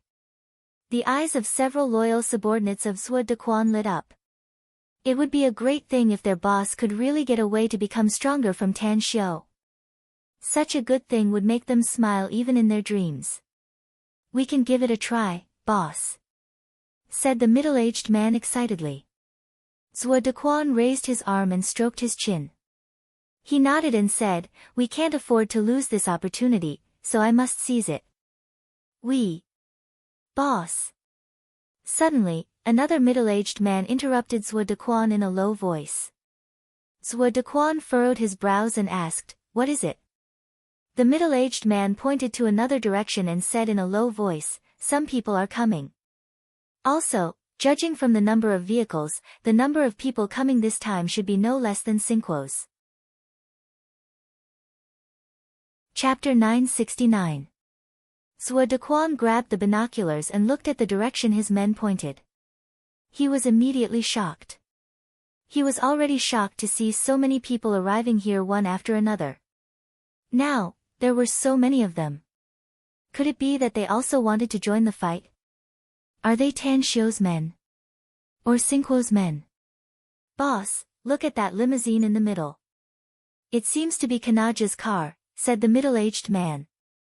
Zhuo Dequan stared blankly for a moment before an incredulous look appeared on his face. Then, he said, that's right. It's Kanaja's car. There's only one of this kind in Bangkok. But how did Kanaja come here? He's not qualified to join the fight just now given his ability. The middle-aged man said, could it be that Kanaja didn't come for those people? Instead, he came for us. Zhuo Dequan deeply frowned and carefully pondered for 2 minutes. Then, he shook his head and said, it's unlikely. The money we owe Kanaja hasn't been paid yet, so he won't make things difficult for us before he gets the money. Besides, we don't have any grudges with Kanaja, so there's no reason for him to come to me at this time. If my guess is correct, he must have something to do with those people who just fought, and he should have nothing to do with Tan Xiu. Why? Asked the middle-aged man, confused. If Tan Xiu and Kanaja had a deep friendship, he wouldn't have needed to hide here after sneaking into Bangkok, said Zhuo Dequan. Kanaja is the well-deserved leader of the underground forces in Bangkok. The place he arranged for me is probably more hidden and safer than this place. At the gate of the coconut plantation. When more than a dozen cars slowly came to a stop, Kanaja, who was in the limousine in the middle, opened the door and walked out. When he saw the scene in front of him, he was slightly stunned and his eyes revealed a look of disbelief. Heavens! This place was still fine when I came here yesterday. How did it become like this? This place was not attacked by a terrorist organization, right? But even if they were bombed, they wouldn't be in such a miserable state. A burly man in a black suit with a scar on the corner of his mouth cried out in alarm. His eyes looked as if he had seen a ghost. There was no need to mention how shocked he was. Kanaja furrowed his brows and asked in a deep voice, you mean this place was fine yesterday, but it turned into this scene today? That's right. The big man nodded and said, it was fine yesterday, but now it has turned into ruins. Kanaja's eyes flickered. He realized that the person who turned Zhuo Dequan's place into ruins should be the result of the battle between Tan Xiu and Xingquo. He already knew that Tan Xiu was very strong and that Xingquo was a cultivator of the Dark Shaman clan. But now, it seemed that their strength had far exceeded his imagination. However, this place had been destroyed to such a state. What was the result of their battle? In the end, did Tan Xiu and Xingluan win? Or did Xingquo win? Swish, a figure flickered lightning fast and instantly appeared in front of Kanaja and the others. Black muzzles were aimed at the newcomer, but the other party didn't show the slightest fear and asked in a deep voice, who are you, Kanaja? Kanaja raised his hand to stop his men. He strode forward and said, I'm Kanaja. May I know who you are, mister? The black-robed youth with a black staff in his hand said in a deep voice, I'm young Master Xingluan's man. Mr. Tang and our young master have taken some men to chase Xingquo and the other enemies. Mr. Tang asked me to stay and wait for you. He said that he wants to ask you for a favor. Chase and kill. Kanaja instantly realized that the battle between Tan Xiu and Xingquo was probably won by Tan Xiu. Therefore, a respectful expression appeared on his face as he asked with a smile, may I know what Mr. Tang wants me to do? Mr. Tang said that they fought with Xingquo's men here and turned this place into ruins. It's really inexcusable, said the youth. That's why I hope Mr. Kanaja can help me deal with the aftermath. Burn all the corpses here and rebuild this coconut plantation. As for Zhuo Dequan, I hope Mr. Kanaja can explain it to him. Mr. Tang will pay for the reconstruction of the coconut plantation. Kanaja finally understood Tan Xiu's intention. The smile on his face turned thicker and he said in a clear voice, please tell Mr. Tang that I have some friendship with the owner of this coconut plantation, Zhuo Dequan. He will naturally give me face. As for these corpses, I'll send someone to deal with them immediately. Also, leave the matter of rebuilding the coconut plantation to me. You don't need to pay for it, just consider it my congratulatory gift to Mr. Tang for his victory. I'll convey your words to Mr. Tang. The youth nodded. Then, I'll have to trouble everyone. I still have to meet up with the others, so I'll take my leave first. Kanaja nodded and watched the young man leave quickly. The smile on his face grew thicker and thicker. 10 seconds later, he burst into laughter and said, good, very good. Let's get to work. Clean up all the corpses here. Don't leave any traces. Saying, he took out his mobile phone and dialed Zhuo Dequan's number. A few kilometers away. On the tens of meters high water tower, Zhuo Dequan was observing Kanaja through binoculars when his mobile suddenly rang in his pocket. A phone call. Kanaja is also calling now. He's. Zhuo Dequan took out his mobile from his pocket and looked at the caller ID. He immediately frowned and said in a deep voice, it's really Kanaja. What's his purpose in calling me? Don't answer it at this time, boss, said the middle-aged man. Zhuo Dequan pondered for a moment before he shook his head and said, it's not good not to answer it. Besides, Kanaja doesn't know where we're hiding now, so it's better to figure out his purpose even if you answer it. After saying that, he directly pressed the answer button and smilingly said, may I know what's the matter for calling me so early, Mr. Kanaja? I'm now outside your coconut plantation, Zhuo Dequan, said Kanaja. Come to see me at once if it's convenient for you. Zhuo Dequan was silent for a while before he forced a smile and said, you should know what happened there since you're outside my coconut plantation, Mr. Kanaja. It's like hell there now. I sensed it ahead of time and escaped with my men. You want me to go there now? Isn't this asking for my life? I don't know why Mr. Tang chose your place as the battlefield, said Kanaja coldly. But I can tell you that I'm not here to find trouble with you. I was entrusted by Mr. Tang to help him deal with the aftermath. Had you not appeared in front of me, this coconut plantation would have been mine in the future. Helping Tan Xiu. Zhuo Dequan's expression shifted and a look of disbelief appeared on his face. He couldn't figure out why Tan Xiu would follow his daughter to his place since he knew Kanaja and seemed to have a good friendship with him. Did he want to hide here? Hold on. A light suddenly flashed inside Zhuo Dequan's mind and he instantly realized it. Kanaja was indeed the kingpin of Bangkok's underworld, but he had too many people under him and his men were naturally mixed with crooks and honest people. Tan Xiu was afraid that Kanaja's men would sell his whereabouts, so he came to me, an irrelevant person. Having figured it out, he secretly regretted refusing Tan Xiu before. After clearing his throat, he said, please wait for me for 10 minutes, Mr. Kanaja. I'll be there in 10 minutes. Frankly speaking, Mr. Tang and Tan Xiu have a good friendship with my daughter. Since he entrusted you to help, then I should also help you. An unhappy look flashed in Kanaja's eyes. He didn't expect that Tan Xiu actually had a good friendship with Zhuo Dequan's daughter. It seemed that he would have to change the way he befriended him in the future. 5 kilometers away. Tan Xiu finally arrived with a large team. Upon seeing the scene of Tang and coughing up blood, the killing intent in his eyes turned more intense. He even controlled the divine sword and flashed lightning fast toward the enemy. Set up the array. You must exterminate all of them. The divine sword transformed into thousands of sword images that stacked layer upon layer as they swept toward Death Dhyana Buddhist Masters Group of 7. This time, Tan Xiu didn't hold back his power. His figure appeared 100 meters high in the air as he cast all kinds of divine powers and seals, causing flames to form all over the sky and shroud the area within several kilometers. Lightning bolts fell from the sky and constantly shuttled back and forth in the sea of fire.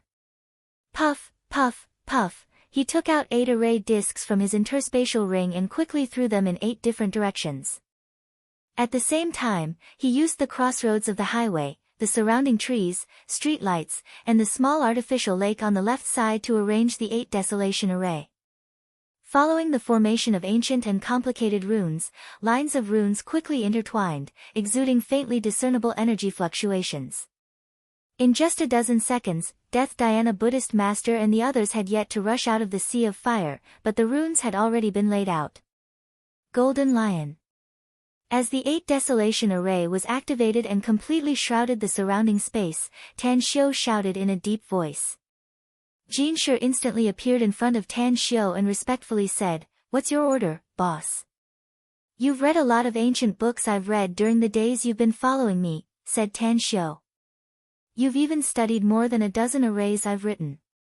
Tell me, what's the name of this array?" Jin Shi stared blankly for a moment. Although he had studied a lot about arrays, he couldn't arrange one at all and rarely saw one in reality.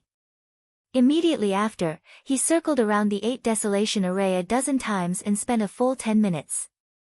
Then, he probingly asked, "This should be the 8 desolation array, right, boss? I've seen several array patterns and runes, and they're very similar." "Great. You can recognize this array and enter it alone. You should be able to smoothly assassinate them, right?" Tan Xiu nodded. "I can." Jin Shi nodded seriously. Chapter 970. Jin Shi had always been a cautious man. He would never boast about something he was not sure of. He had memorized all the contents of the array he had read before. Every position, every angle, he had secretly made countless arrangements in his mind. "Enter the array." Tan Xiu shouted in a deep voice. Jin Shi strode forward and appeared in the 8 desolation 6 harmonies array the next moment. When he saw the flaming fireballs shooting at him, his footsteps flashed and he appeared a few meters away the next moment.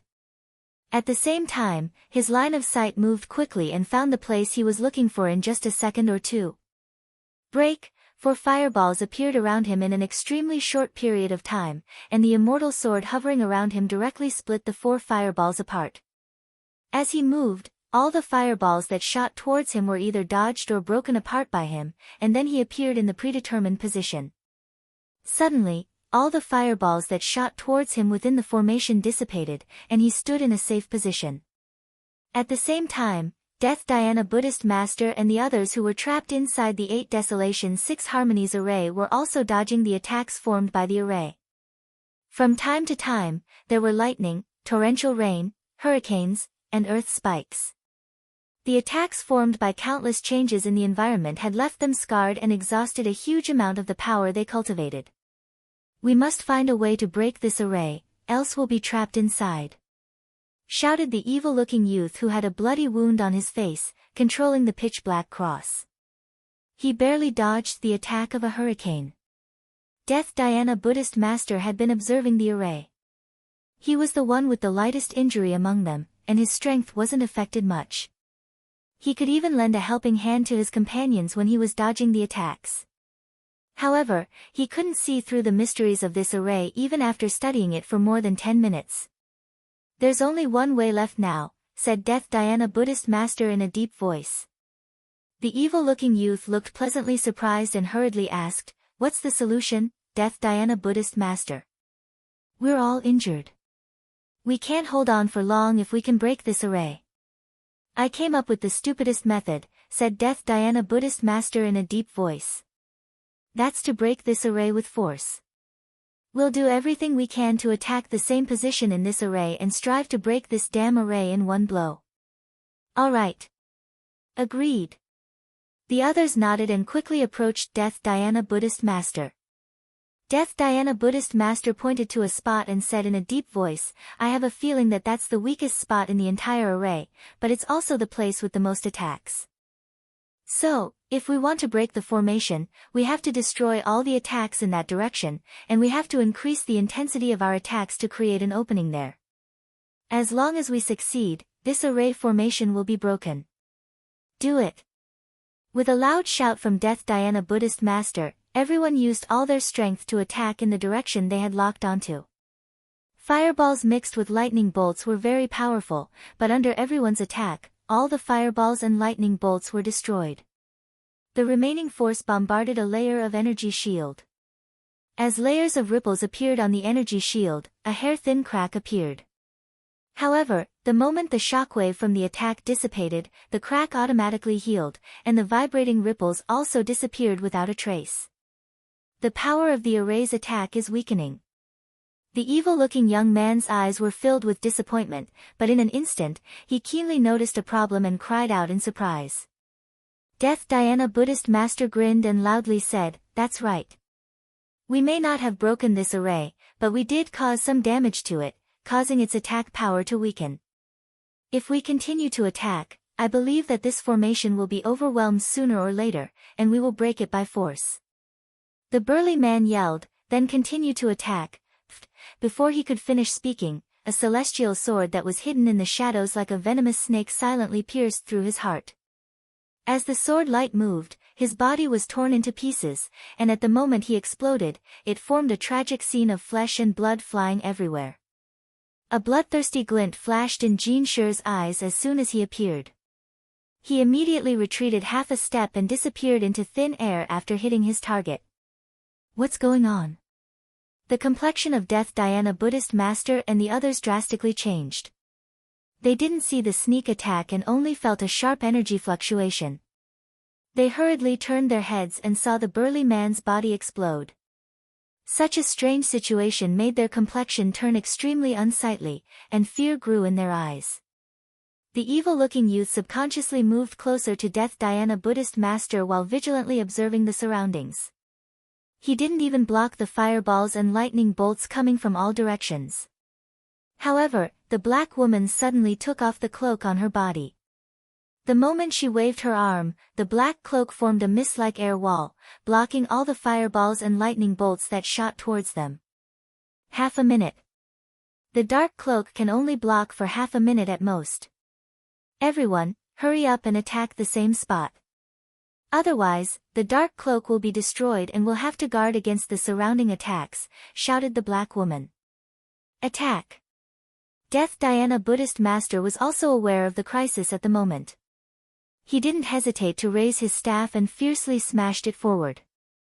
Jean Sher, who was hiding in the dark, originally planned to continue his sneak attack.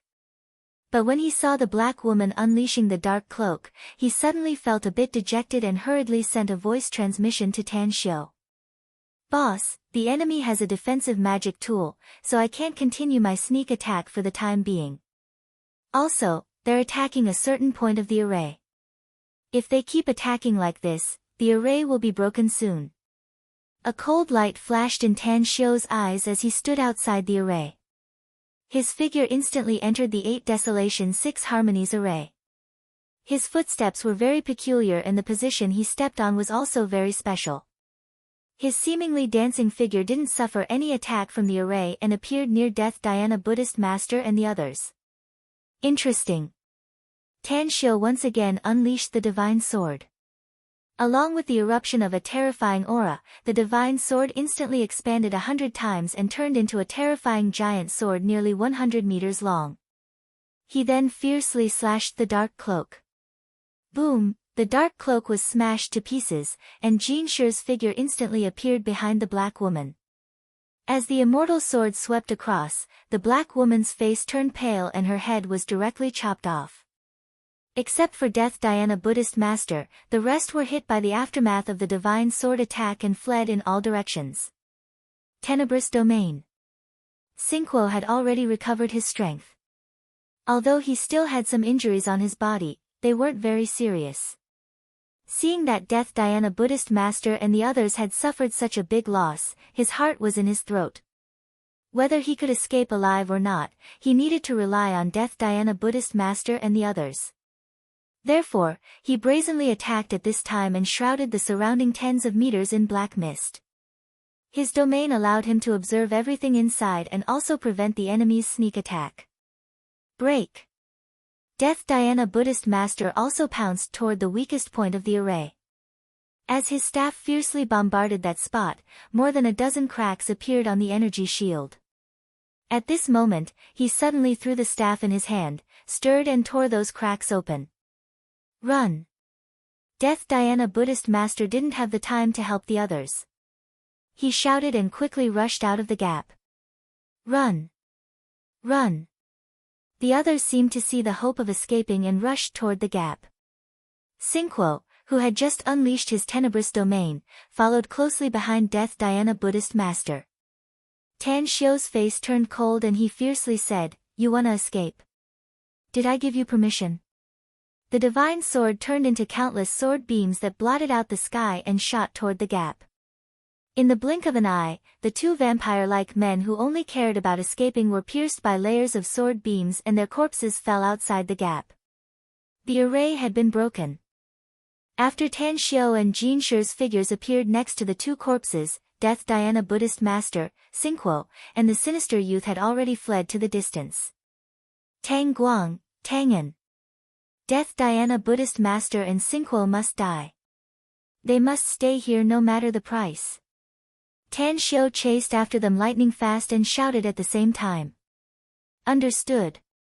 Tang Guang was extremely fast, several times faster than Jin Shi. He instantly dashed past Jin Shi and chased after the trio with Tan Xiu. In front of Tan Xiu and Tang Guang, layers of ripples constantly appeared in the air and a faintly discernible aura was like a fish swimming in the sea, but its speed was a bit faster. A strange glint flashed in Tan Xiu's eyes and he secretly thought, in the entire everlasting feast hall, aside from Gu Yan, and Ji Qimei, Tang En's speed is probably the fastest.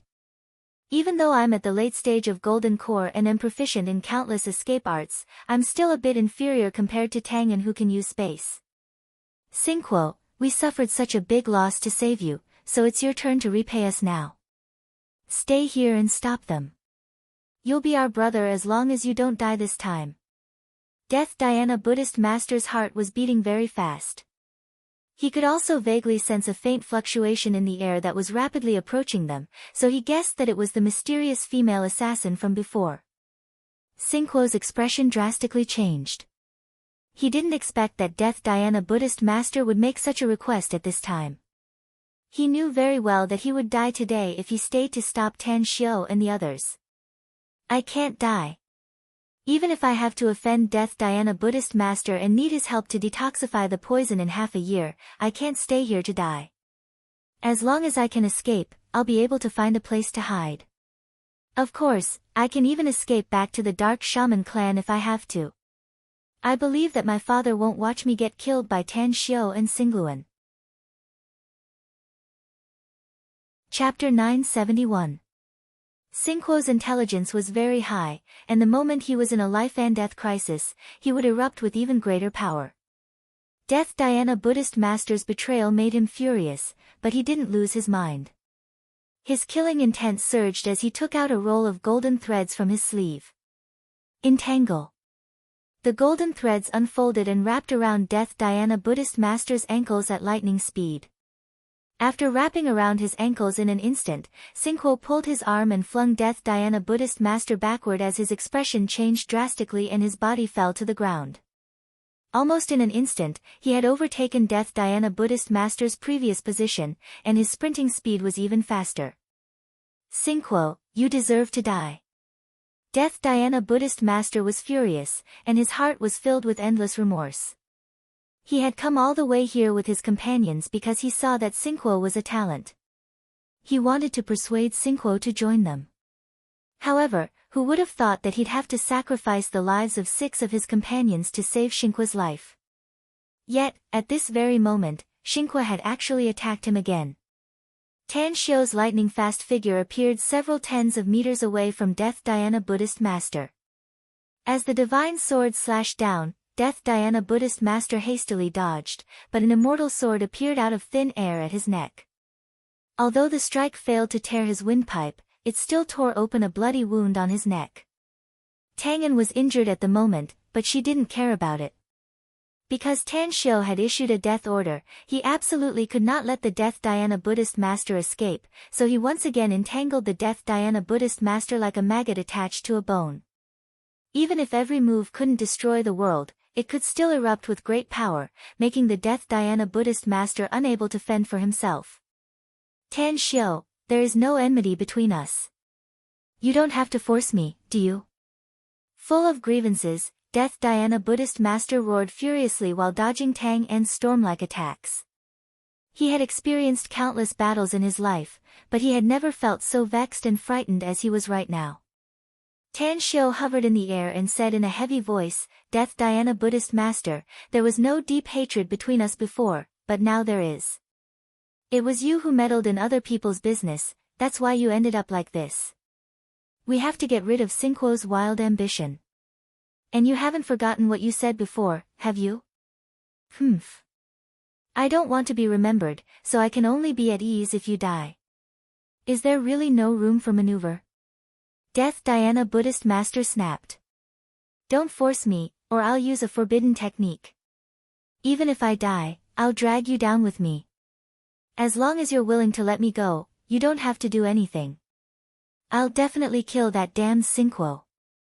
Also, I was just pretending to be brave before. How would I dare to really take revenge on you? Let me go, and we'll mind our own business. Divine sword, sacrifice the heavens. Tan Xiu couldn't be bothered to talk to him anymore. As the divine sword slashed down, it forcefully blocked his escape route. Tang An's unpredictable attacks put Death Dhyana Buddhist master in a serious crisis. A crazed look emerged in Death Dhyana Buddhist master's eyes. He clenched his teeth and the Buddhist staff in his hands suddenly split into two. A half-foot-long multi-legged centipede shot out from it and arrived in front of Tang An in the blink of an eye. Death Dhyana Buddhist master, on the other hand, was already prepared to be severely injured by Tang An. He swept the two halves of his Buddhist staff horizontally to seal off Tang An's escape routes. In mid-air, Tan Xiu's complexion drastically changed. His figure suddenly swooped down while his arms kept forming a circle, guiding the divine swords to rain down on Death Dhyana Buddhist master. Besieging the weak to rescue the weak was the only thing he could do at the moment. Unless Death Dhyana Buddhist master took the initiative to give up the attack, he wouldn't have enough time to rescue Tang An, golden cicada shedding its carapace. Death Dhyana Buddhist master roared. His kasaya fluttered to the side in a flash and the two halves of his Buddhist staff pierced Tang An's shoulders in just a split second. The multi-legged centipede that had already arrived in front of Tang An landed on her neck and bit it. Puff! The rain of swords pierced Death Dhyana Buddhist master's body, but his figure vanished into thin air the moment he crazily spurted out blood. When his figure flashed 4 or 5 meters away, he staggered and fell to the ground. Teleportation. Tan Xiu was secretly surprised, but he immediately rejected the idea. It was absolutely impossible to learn the teleportation technique unless one's cultivation had broken through to the nascent soul stage. Death Dhyana Buddhist master's strength was at most comparable to a middle-stage gold core cultivator, so it was impossible for him to perform teleportation. Moreover, teleportation usually covered a very long distance, but he only moved 4 or 5 meters away, indicating that he was just using some kind of magical footwork. Die! Sword shadows flashed like the wind wherever the sword pointed. Death Dhyana Buddhist master's body violently trembled a few times. He lowered his head to look at his chest, and a look of despair suddenly appeared on his face because there was a fist-sized hole in his heart. Moreover, there were also bloody wounds on his shoulders and legs. Tan Xiu, Death Dhyana Buddhist master shot a resentful look at Tan Xiu. Although his vitality was rapidly fading, he still soared into the sky as though he wanted to exhaust the last trace of power in his body to kill Tan Xiu. Tan Xiu's killing intent was equally intense. He still couldn't figure out Tang An's situation, so he instantly threw 2 exploding talismans at the incoming Death Dhyana Buddhist master. Boom! Death Dhyana Buddhist master's body violently trembled. A look of despair appeared on his face as his neck was severed from the back by the divine sword.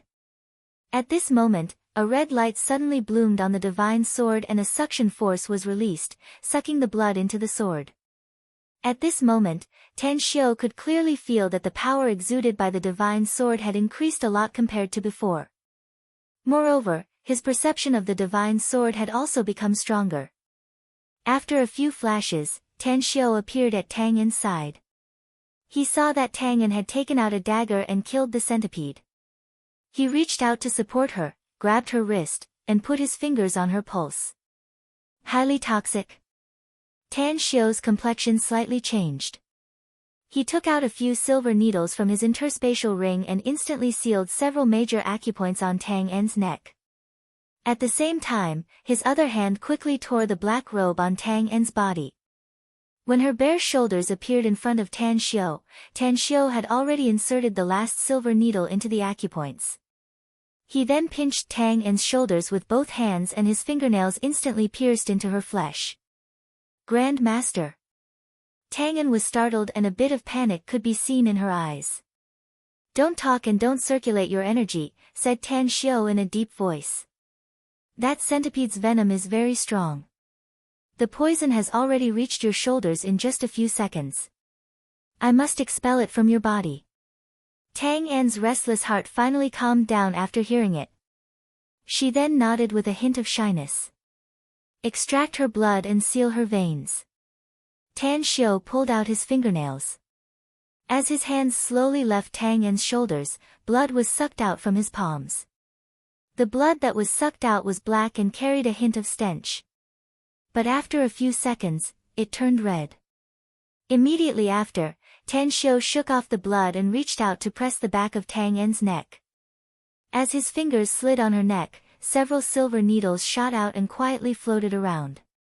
Blood splashed out from the spots where the silver needles were pulled out. Tan Xiao's fingers kept moving on Tang En's neck, so the bleeding process was much slower this time. Huff! A few minutes later, Tan Xiao released Tang En and looked at the dozens of people around him, shouting in a deep voice, "What the hell are you all doing here? Go and kill Xingguo." Tang Guang has gone after Xingguo, boss, said Jin Shi in a low voice. We're too slow. If we catch up with him, you must chase him even if you're slow, said Tan Xiao in a deep voice. Remember, don't let him escape even if you have to block the road ahead. He's bound to become a big trouble in the future if we don't get rid of him. Upon hearing that, Jin Shi and the others immediately chased after Xingguo and the sinister youth. Even Xingluan and his men also chased after them. As a matter of fact, Xingluan was more eager for Xingguo's death than Tan Xiao. Only with Xingguo's death would he be able to sit on the Dark Shaman clan's patriarch seat without any worries in the future. Tan Xiao took out a holy healing pill from his interspatial ring and stuffed it into Tang En's mouth. Then, he said in a low voice, I've removed the toxins from your body and you're fine for the time being. But your injuries are very serious, so you must recuperate as soon as possible. I'll be your protector. Please go after Xingguo, Grand Master. Tang En shook her head. I can do it myself. Tan Xiao shook his head and said, we're in a very critical period right now. No one knows when the enemy will come. Anyways, let's go back to the coconut plantation first. If my guess is correct, Kanaja should be there by now. We'll settle you down there and then I'll be your protector and recuperate. Alright. Tang En no longer refuted Tan Xiao's suggestion and let Tan Xiao hug her waist. Then, Tan Xiao took her to the sky and flew toward the direction of the abandoned coconut plantation. At the entrance of the coconut plantation, Kanaja was smoking a cigarette while looking at the helpless Zhuo Dequan in front of him. He wouldn't have given Zhuo Dequan any face had it been in the past. But now, Zhuo Dequan's daughter turned out to be a good friend of Tan Xiao, which forced him to treat Zhuo Dequan in a different light. You mean, you refused Mr. Tang's request before? And drove them out of your place? Asked Kanaja. That's right, said Zhuo Dequan helplessly. I didn't even know his identity before, nor did I know what kind of relationship he has with the Huang family of China. The Huang family is my mortal enemy, and they're very powerful and have many powerhouses. If I were to shelter Tan Xiao and the others, it would bring danger to me, and the gains would definitely outweigh the losses. You actually wasted such a great opportunity. You're really stupid. Kanaja shook his head and sighed. Forget it. I don't care about this matter. This place is your turf, so hurry up and let your men deal with the aftermath. Of course, I'll also send my men to dispose of the corpses. Also, Mr. Tang asked me to help you rebuild this place, so I naturally won't neglect him. Deduct the money you owe me from the reconstruction cost. Chapter 972. Zhuo Dequan instinctively felt suppressed in front of Kanaja. If it were a decade ago, he would have been able to straighten his back and face Kanaja. But in Bangkok, this man was richer, more powerful than him, so he could only tuck his tail between his legs and behave. You don't need to deal with the reconstruction. This is my place, so it's up to me to solve it. But I appreciate your kindness, said Zhuo Dequan. Kanaja's expression changed and he solemnly said, I think you misunderstood me. The reconstruction of your place was given to me by Mr. Tang. I naturally need to find the construction team and pay for it. You owe me money, so the salary will be directly deducted from the money you owe me. So I hope you know what to say and do in front of Mr. Tang. Zhuo Dequan instantly understood Kanaja's meaning. He was expressing goodwill to Tan Xiao. Furthermore, if Tan Xiao was a person who valued friendship, he would probably accept this favor. Zhuo Dequan could only force a wry smile inwardly.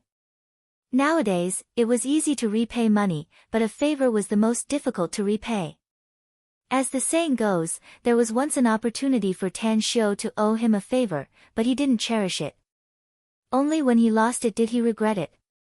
Nothing could be more regretful than this in the world. If God gave him another chance, he would never miss it.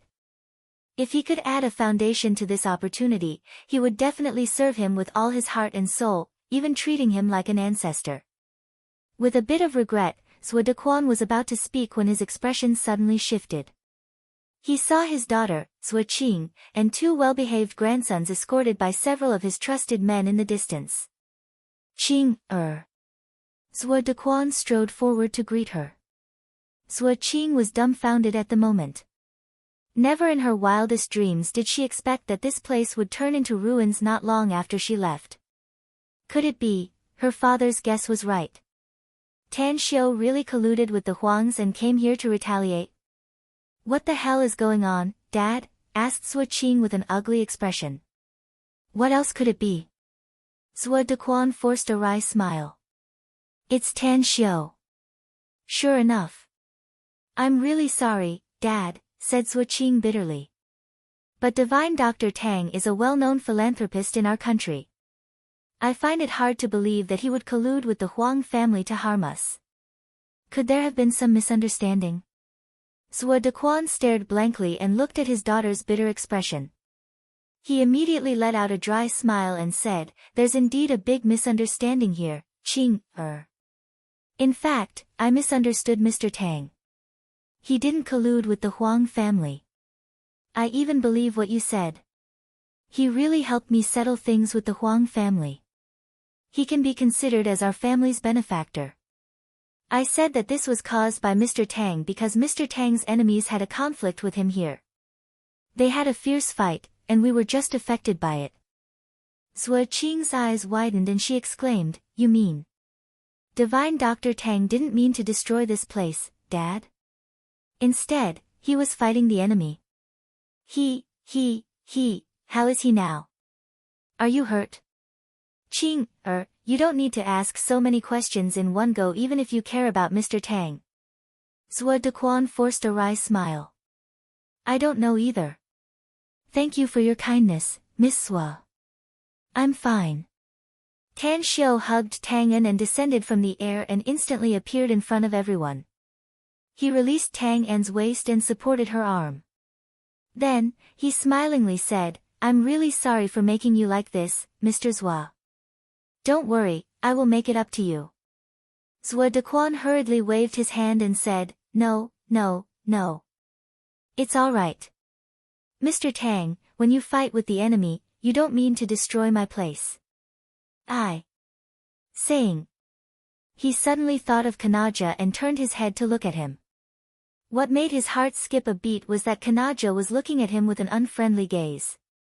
If he said that he didn't need Tan Shio to pay for the rest of the damage, Kanaja would bear a grudge and perhaps retaliate after Tan Shio left.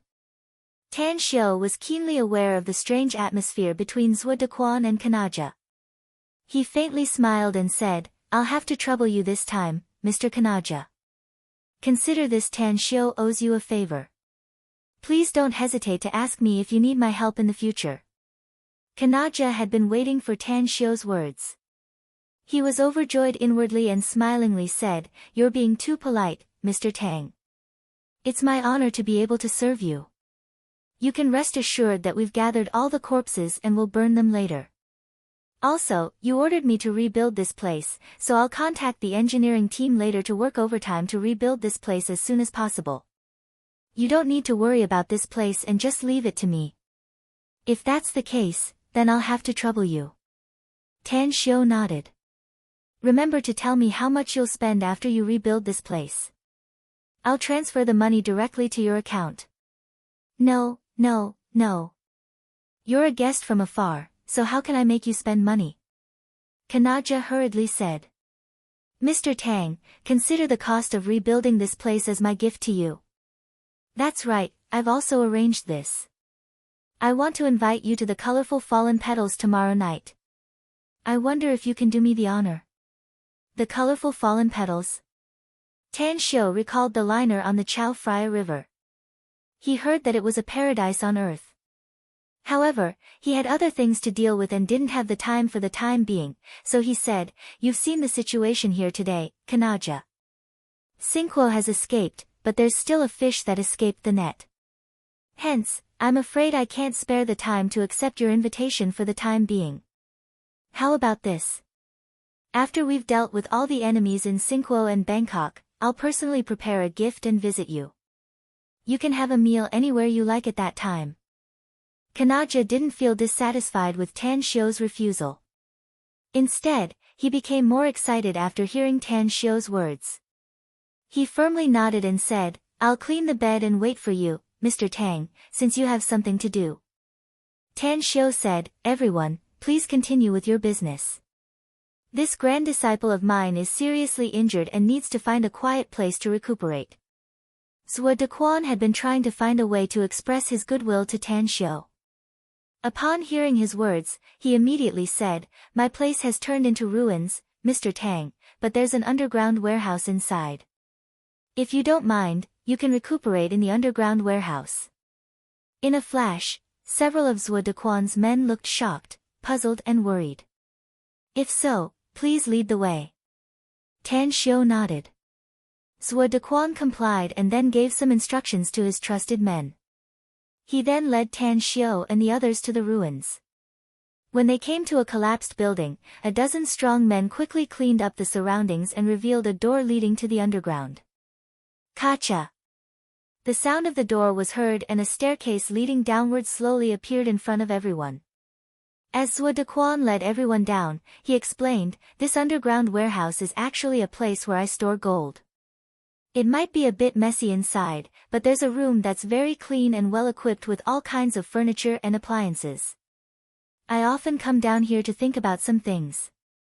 An underground warehouse used to store gold. Tang Shio's expression shifted and he instantly probed the inside with his spiritual sense. To his surprise, the area of the warehouse below was very large. It was more than 1,000 square meters, and there was a lot of gold stored inside, all neatly arranged on the shelves. The only room in the innermost side was not only well ventilated, but also very clean and well furnished. "It's here, Mr. Tang." Zhuo Dequan had been paying attention to Tan Shio's expression. When everyone came to the door, he noticed that Tan Shio only glanced at the gold and then ignored it. This situation made his heart, which was hanging high in the air, feel much more at ease. "It's a good place." Tan Shio nodded and then said, "And recuperate well." We'll stay here for the time being. Understood, Grand Master. Tang respectfully replied. She then entered the room and closed the door from the inside. She wasn't used to being exposed to others for a long time. If it wasn't for her Grand Master, Tan Xiu, she would have already left. Tan Xiu then shifted to Zhuo Dequan and lightly said, "What are you doing hoarding so much gold here, Mr. Zhuo? Are you buying it at a low price and waiting to sell it at a high price?" "I'll be frank with you, Mr. Tang." Zhuo Dequan forced a wry smile and said, "I have a gold mine that produces a lot of gold every year. Some of it is exchanged for cash, while the rest is stored. However, the price of gold has plummeted recently, causing me to accumulate a lot of gold that I can't sell. I owe Mr. Kanaja a lot of money, but I can't pay him back. So I'm planning to use the gold to repay the debt according to the current market price." Tan Xiu stared blankly for a moment before he nodded and said, "The price of gold has indeed plummeted recently. But it's really rare for you to own a gold mine. I paid a great price to get that gold mine a few years ago." Zhuo Dequan forced a wry smile. "Although I've earned back the money I invested in it in recent years, the gold mine is about to be depleted. I originally planned to wait for the price of gold to rise before exchanging it for cash. But now it seems impossible for me to do so in a short time." "What's the current price of gold?" asked Tan Xiu. 290, answered Zhuo Dequan. Tan Xiu turned to Kanaja and asked, "Kanaja, you won't mind if I buy gold from Zhuo Dequan, will you?" "Of course, I know that the price won't be too high if he wants to use gold to pay off his debt. But the price I buy from him should be higher than the current market price." "I don't mind. He doesn't owe me much anyway," said Kanaja straightforwardly as he shook his head. Chapter 973. Tan Xiu slowly nodded and looked at Zhuo Dequan. "You have a lot of gold hoarding here, Mr. Zhuo. I'm afraid the price of gold won't rise in a short time. How about you sell all the gold here to me? You can rest assured that I'll raise the price a bit. How about 320? 320? 30 times higher than the current price? I'll sell it to you if you want to buy it, Mr. Tang," said Zhuo Dequan without hesitation. "But why do you want to buy so much gold now, though? You saw a lot of things you shouldn't have seen tonight, so I won't hide it from you," said Tan Xiu with a smile. "I need gold to refine magic tools. The gold here seems to be a lot, but I can only refine a few gold magic tools. I'm willing to buy as much as you have." "Refining magic tools? Gold magic tools?" Zhuo Dequan's eyes instantly lit up. He recalled the flying immortal swords and divine swords that Tan Xiu used to kill the enemies. If he could also have that kind of magic treasure immortal sword, that would be simply too awesome. As he thought up to there, he hesitated and asked in a low voice, "Can you sell me one of the gold magic tools you refined, Mr. Tang? I can pay you back with gold." "How much do you need?" "Exchanging gold for a magic tool." Tan Xiu looked at Zhuo Dequan with a strange expression and couldn't help laughing. "I think you misunderstood me, Mr. Zhuo. The magic tools I refine can only be used by cultivators. Ordinary people can't control them at all. Even if you buy it, it'll be of little value to me." Zhuo Dequan immediately looked disappointed after hearing it. But then he recalled the power of those immortal swords and gritted his teeth.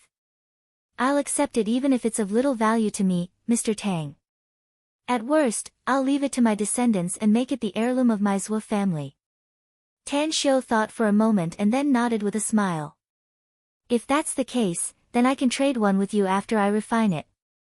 But I want to know what kind of weapon you need." "A sword. It's like the immortal swords you and your men use," said Zhuo Dequan. "It's very handsome and powerful." Tan Xiu was full of disdain. "You want to exchange gold for immortal swords and divine swords?" This was simply an international joke. Not to mention his divine sword, just the immortal swords used by Mo, Ao and Jin Shi were already very high-grade immortal weapons in the immortal world. Let alone this bit of gold, the value of an immortal weapon was worlds apart from 100 gold mountains. Kanaja stood to the side, his eyes gleaming.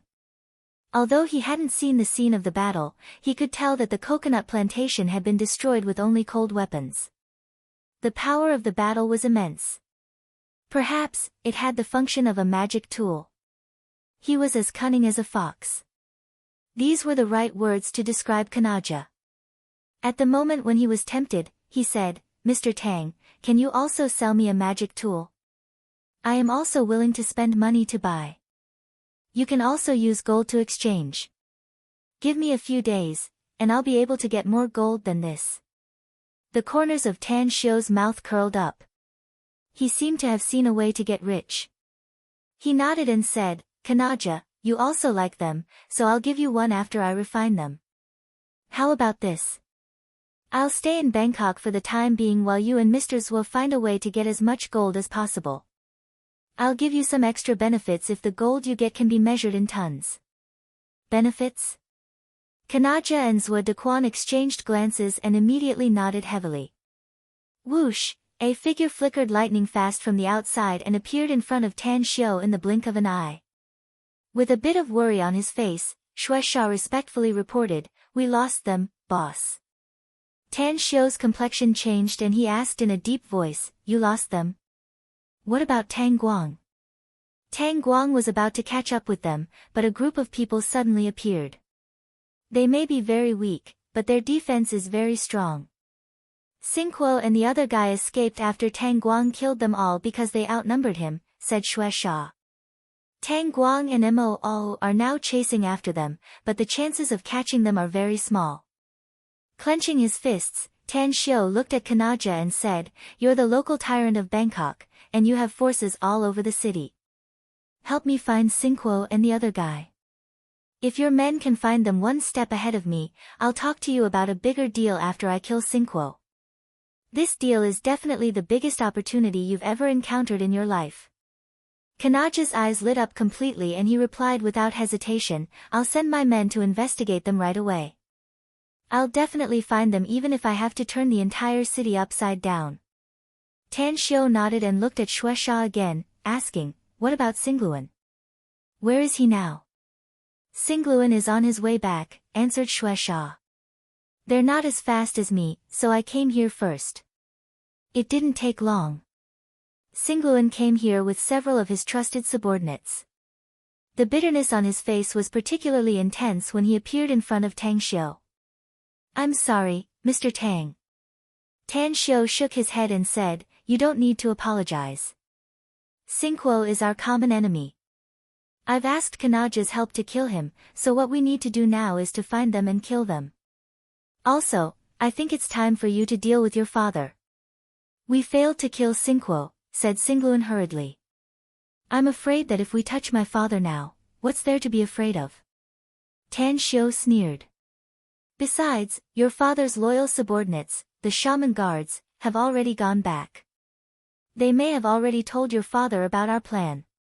So we'll deal with your father directly and make you the patriarch of the Dark Shaman clan." This, Xingluan hesitated. At the side, Kanaja looked horrified and hurriedly said, "You want to kill Xingguo?" Xingguo is your father. As far as I know, he cares about you and your brother very much. We don't want to kill my father." Xingluan shook his head and said, "It's just that he's been sitting in the Dark Shaman clan's patriarch position for too long. It's time for him to step down from that position and enjoy a leisurely life." Kanaja suddenly understood and sighed. There's an old saying in Huaxia that every generation has its own talents, and each of them will lead the way for decades. Now that you've grown up, it's time for your father to step down. Besides, I'm sure the Dark Shaman clan will be more prosperous in the future with Mr. Tang's help. Let's not talk about these useless things." Tan Shio lightly said. "Xingluan, what's your decision?" Xingluan took a deep breath and made up his mind.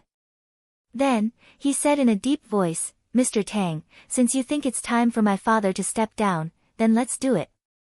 However, if my father insists on refusing, please don't take his life." "That's only natural."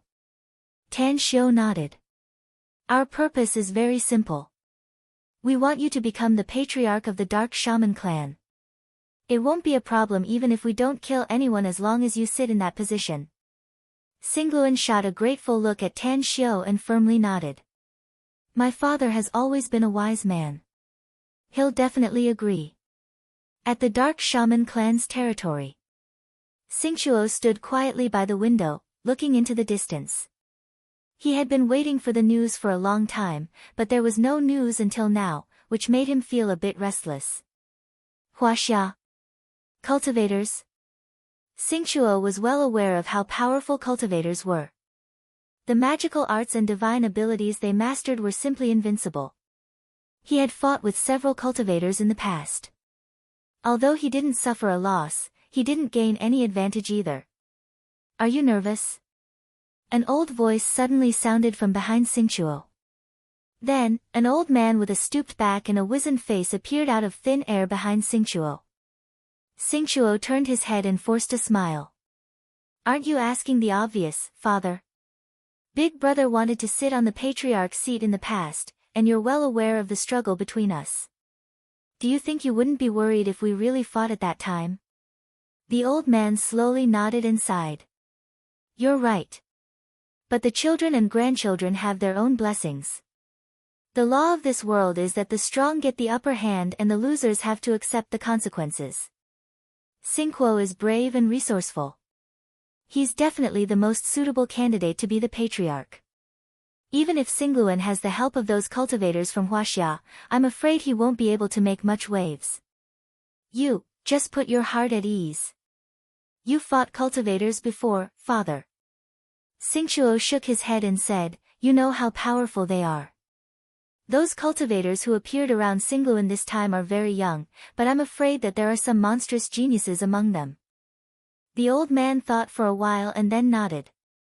Let Xingzhou go if you're really worried. You're the most powerful expert in the Dark Shaman clan on the surface, but Xingzhou and I are stronger than you. Even I have been stuck in my cultivation all these years and haven't been able to break through. Xingzhou has already shown signs of surpassing me. Xingshu's cultivation has improved to such a level, asked Xingqiu in shock. He obtained the Witch God's Canon 6 months ago and obtained a powerful witchcraft technique, said the old man. He can't be called the most outstanding cultivation genius of our Dark Shaman clan in the past hundreds of years if he can't achieve his current achievements. Xingqiu's body trembled and it took him a long time to sober up from the shock. He shook his head and secretly sighed. It seems that Xingzhou will soon become the strongest member of our Dark Shaman clan. But why didn't you let me tell the other clansmen that you're still alive, father? I have a hunch that our Dark Shaman clan will experience a huge change in the near future, said the old man lightly. So, the news of me being alive must never be spread out, not even by Xingqiu and Xingluan. Suddenly, the old man looked out the window and lightly said, they're back. Xingli didn't come back with the 13 shaman guardians, though. Chapter 974. Xingqiu furrowed his brows. He also noticed that the 13 shaman guardians had returned, and all of them were injured. Yet, they didn't bring Xingluan back. Could it be that something happened? Xingqiu instantly dashed out of the window and appeared in front of the 13 shaman guardians in the blink of an eye. He then asked in a deep voice, where's Xingli? Where's Xingluan? Your injuries look terrible, but there aren't any substantial injuries. What's going on here? The 13 shaman guardians halted and knelt on one knee in front of Xingqiu. The middle-aged leader wore a complicated expression as he bitterly said, the situation has changed, patriarch. There's no way we can save Xingqiu. Xingli has been plotting against your position as patriarch and has fled. Xingqiu's expression drastically changed and he shouted, do you know what nonsense you're talking about? Xingli is a senior elder of the Dark Shaman clan. How could he covet my position as the patriarch? No, what did you just say? I told you to rescue Xingluan, so how can you tell me that you can't save Xingqiu? Tell me quickly, what exactly happened? The leader of the 13 shaman guardians quickly explained the situation and finally said, Xingqiu's men were all killed, and he's probably dead now. Singly had hidden 2 divine black thunders in his possession. Had he not been forced into a corner by young Master Singluan's men and was about to be killed, he would never have taken out the divine black thunders to save his life. Xingqiu stared at the leader in disbelief. He couldn't believe it, but he trusted the 13 shaman guardians more. They were the most loyal warriors of the clan. If they couldn't be trusted, then it meant that the clan was doomed. But, how did the situation develop to this point? Did Xingqiu really get killed by Singluan and those Huaxia cultivators? The leader of the 13 shaman guardians hesitated for a moment and bitterly said, "You should hurry up and prepare, Patriarch." Young Master Singluan. "What about him?" asked Xingqiu in a deep voice. "He killed Xingqiu and also wants to kill his father." Young Master Singluan said that his first mission is to kill Xingqiu. He'll immediately come to the clan as long as he kills Xingqiu and ask you to abdicate your position. My ultimate goal is to become the patriarch of our dark shaman clan. Xingqiu roared, "How dare he!" The leader of the 13 shaman guardians said, "The other party is very strong, Patriarch. Not to mention those cultivators from China, even young Master Singluan and his 5 guardian elders, as well as that seemingly delicate woman, have become very powerful. We used to think that young Master Singluan's strength couldn't compare to young Master Xingqiu's, but now it seems that young Master Singluan is not any weaker than young Master Xingqiu." "Nonsense. I'm well aware of Singluan's cultivation. I tested his strength some time ago. He's still very weak. How can he catch up with Xingqiu in such a short time?" Xingqiu angrily replied. The leader of the 13 shaman guardians smiled bitterly and said, "Patriarch, everything I said is true. Young Master Singluan's strength has become very formidable. It would not be easy for me to defeat him in a one-on-one fight. In addition, the 5 guardian elders who were originally around young Master Singluan were not that powerful. But now, they have become very powerful. Even if I were to make a move, my chances of killing any of the guardian elders would not exceed 60%. Xingqiu was truly shocked. A look of disbelief flashed in his eyes and he couldn't speak for a long time. Whoosh! A figure flickered and instantly appeared in front of Xingqiu and the 13 shaman guardians. With a thoughtful look on his face, the old man slowly said, "It's not impossible for Singluan and his 5 guardian elders' cultivation to advance by leaps and bounds in a short time. As far as I know, there's a way to make their strength soar." "What is it, father?" asked Xingqiu hurriedly. "It's a Chinese medicinal pill," answered the old man lightly. Xingqiu knew that there were some powerful cultivators in Huaxia who were good at refining elixirs, but that was only a legend. According to his understanding, the number of cultivators in Huaxia who could refine elixirs was as rare as phoenix feathers and unicorn horns. Each and every medicinal pill was a priceless treasure for cultivators. Even if there were some cultivators among Xingqiu's acquaintances who could refine medicinal pills, it was impossible for them to give them to Singluan and so many people at once. The 13 shaman guardians were petrified at the moment. They stared at the old man who appeared in front of them with tongue-tied eyes. Their hearts were beating faster than before. The Patriarch? How was this possible? Didn't the Patriarch pass away more than a decade ago? How did he appear in front of them alive and well? The old man looked at the 13 shaman guardians and lightly smiled. "I know you're confused. I'm obviously dead, so how did I suddenly appear in front of you? Well, there's no harm in telling you now that I'm here. I actually faked my death and have been cultivating in seclusion in the family all these years. I won't show up unless the family encounters a life and death crisis." The 13 shaman guardians instantly understood. They respectfully kowtowed to the old man and called out, "Patriarch." The old man nodded with satisfaction and waved his sleeve, lifting the 13 shaman guardians up with a stream of qi. The old man then said, "You're all very good. I've trained you in the past, and you're now very strong. You've also assisted Tua, all these years and have made a lot of contributions. I'll personally open the darkness altar after the family's crisis is resolved to help you advance further in your cultivation." The 13 shaman guardians looked ecstatic. They had once used the darkness altar to enhance their strength, but that was more than a decade ago. If they could use the power of the darkness altar again to enhance their strength to a higher level, then their strength would be comparable to the current patriarch. Thank you, patriarch. Xingqiu looked at the old man and said, Father, how should we solve this incident? Do you really want to give the patriarch position to Xingluan? If you want to give the patriarch position to Xingluan, then he'll be the patriarch of our dark shaman clan, said the old man lightly.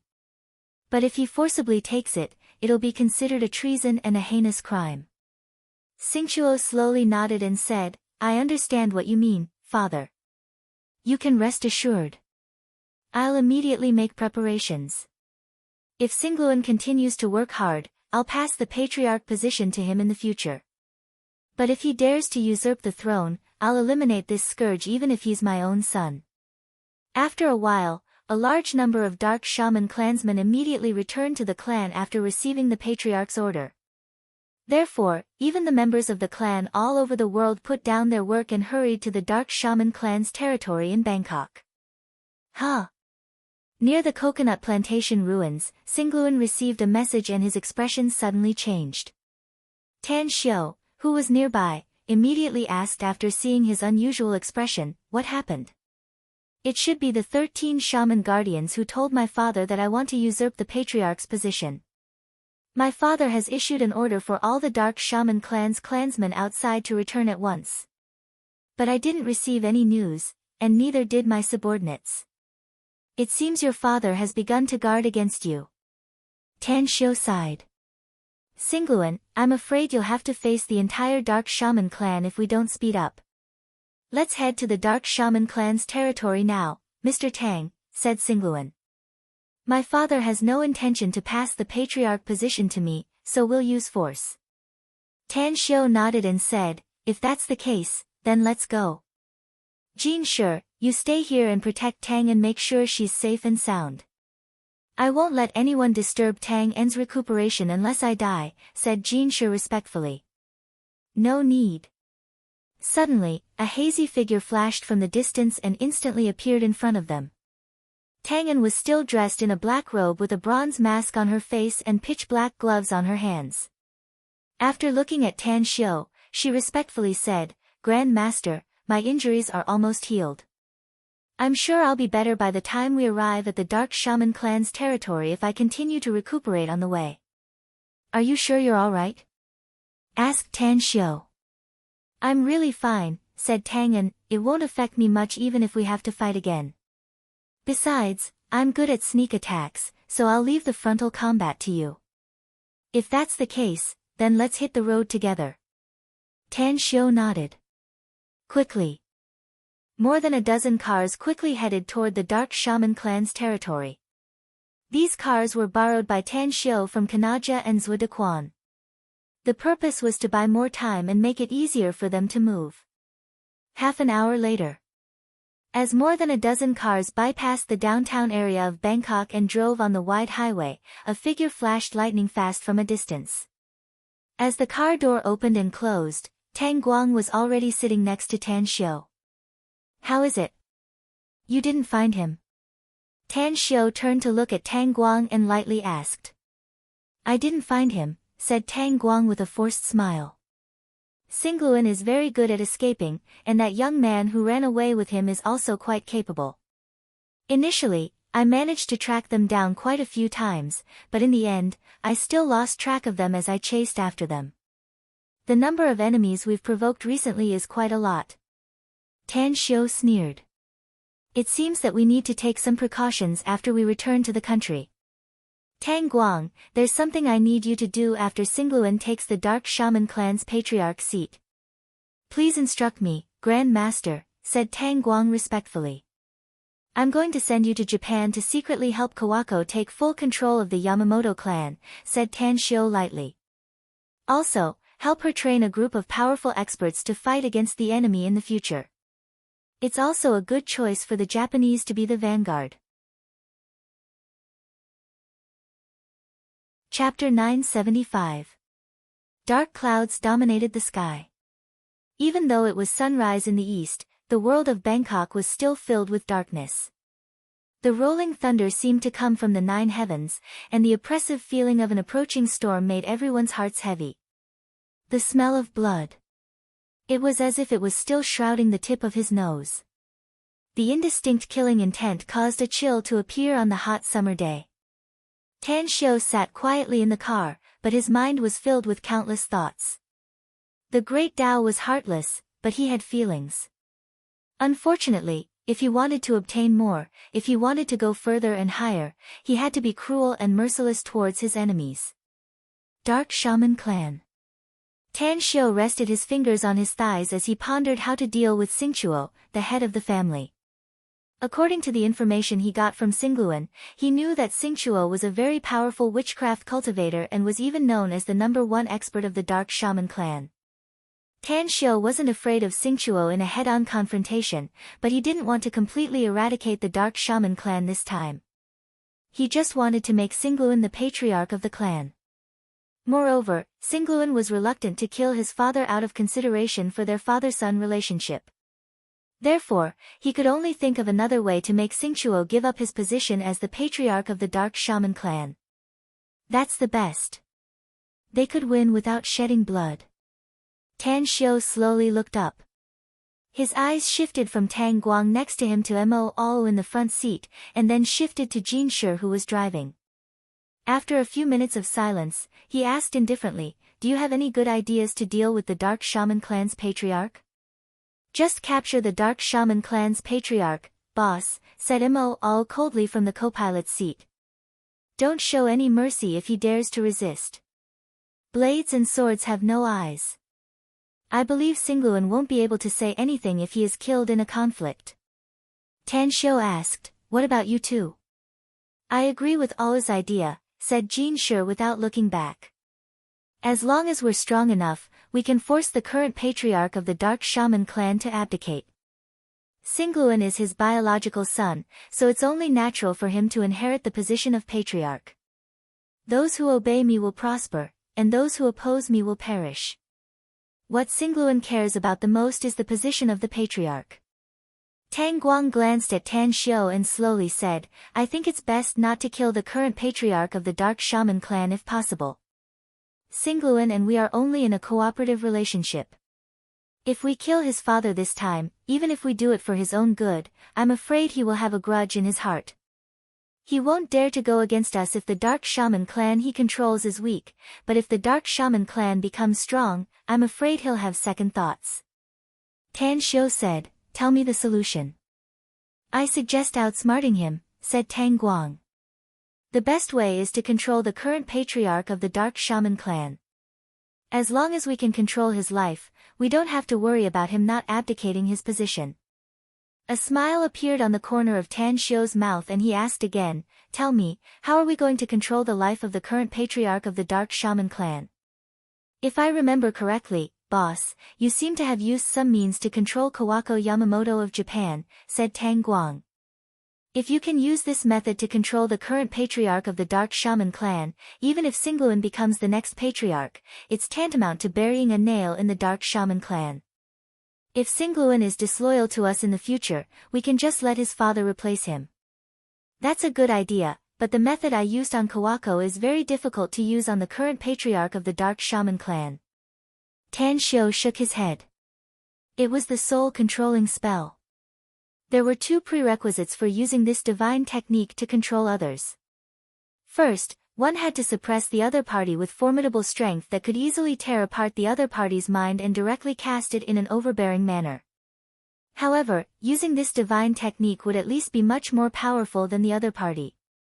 Second, the other party had to open their mind and actively cooperate with the caster, which was equivalent to putting their life in the caster's hands. Although Tan Shio had never seen the current patriarch of the Dark Shaman Clan, he could guess that the man would never open his mind and let him use the soul-controlling technique to control his life. Tang Guang was silent for a moment and then slowly said, "Boss, since the method you used before isn't feasible, then there's only one way left." "Speak." Tan Shio's voice was calm, but he could guess Tang Guang's idea. "Poison," said Tang Guang. Using poison is indeed a good idea. Tan Xiu nodded. I can also refine many powerful poison pills. Unfortunately, the time is too tight and it's a bit unrealistic to refine a poison pill. Unless what? Asked Tang Guang hurriedly. Unless it's the blood of high-ranking fierce beasts and it must be preserved very well. Only then can I concoct a poison in a short time, said Tan Xiu. Unfortunately, I have the blood of low-ranking and mid-ranking fierce beasts, but I don't have high-ranking fierce beasts' blood. Otherwise, the current patriarch of the Dark Shaman clan would be poisoned unknowingly. Mo's expression suddenly changed, and he said, Boss, I might have the blood of a high-level fierce beast. Saying. He took out a jade bottle from his interspatial ring and handed it to Tan Xiu. I got it from a chief in Africa when I was on a mission abroad a few years ago.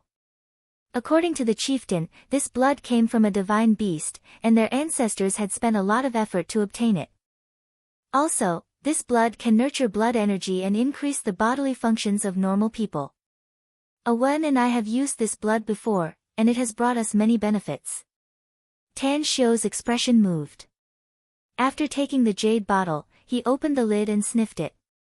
A pleasantly surprised look immediately appeared on his face as he praised, not bad. This is indeed the blood of a high-level fierce beast. The rarest and most valuable thing is that the blood is well preserved. With it, I can refine poisons in a short time. Do you know what fierce beast's blood this is, boss? Asked Mo all curiously. A python has evolved into a flood dragon. After living for thousands of years, it has gradually grasped the cultivation method, said Tan Xiu with a smile. Hence, its bloodline has been upgraded and its strength has become very terrifying. Even with your current strength, you're not its match. Unless you can break through to the nascent soul stage one day, only death will await you in front of it. Speaking of which, this tribe you encountered is not simple at all. Oh. It's indeed not simple. Mo nodded and said, the priests of this tribe seem to have a special ability to communicate with animals. However, not all animals can communicate with them. They can't communicate with some animals with very low intelligence.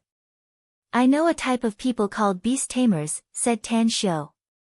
This kind of people have ordinary strength, but they can get help from fierce beasts, spirit beasts, and immortal beasts. Every qualified beast tamer has at least one life-bound beast. Anyways, let's not talk about this. Let's not rush to see the current patriarch of the Dark Shaman clan after we arrive there. I need to find a secluded place to refine the poison. Understood. All of them complied. 2 hours later, the convoy appeared near the Dark Shaman clan's territory. Although Xingluan was eager to return to his clan and use Tan Xiu's power to force his father to abdicate, Tan Xiu didn't want to go to his clan for the time being.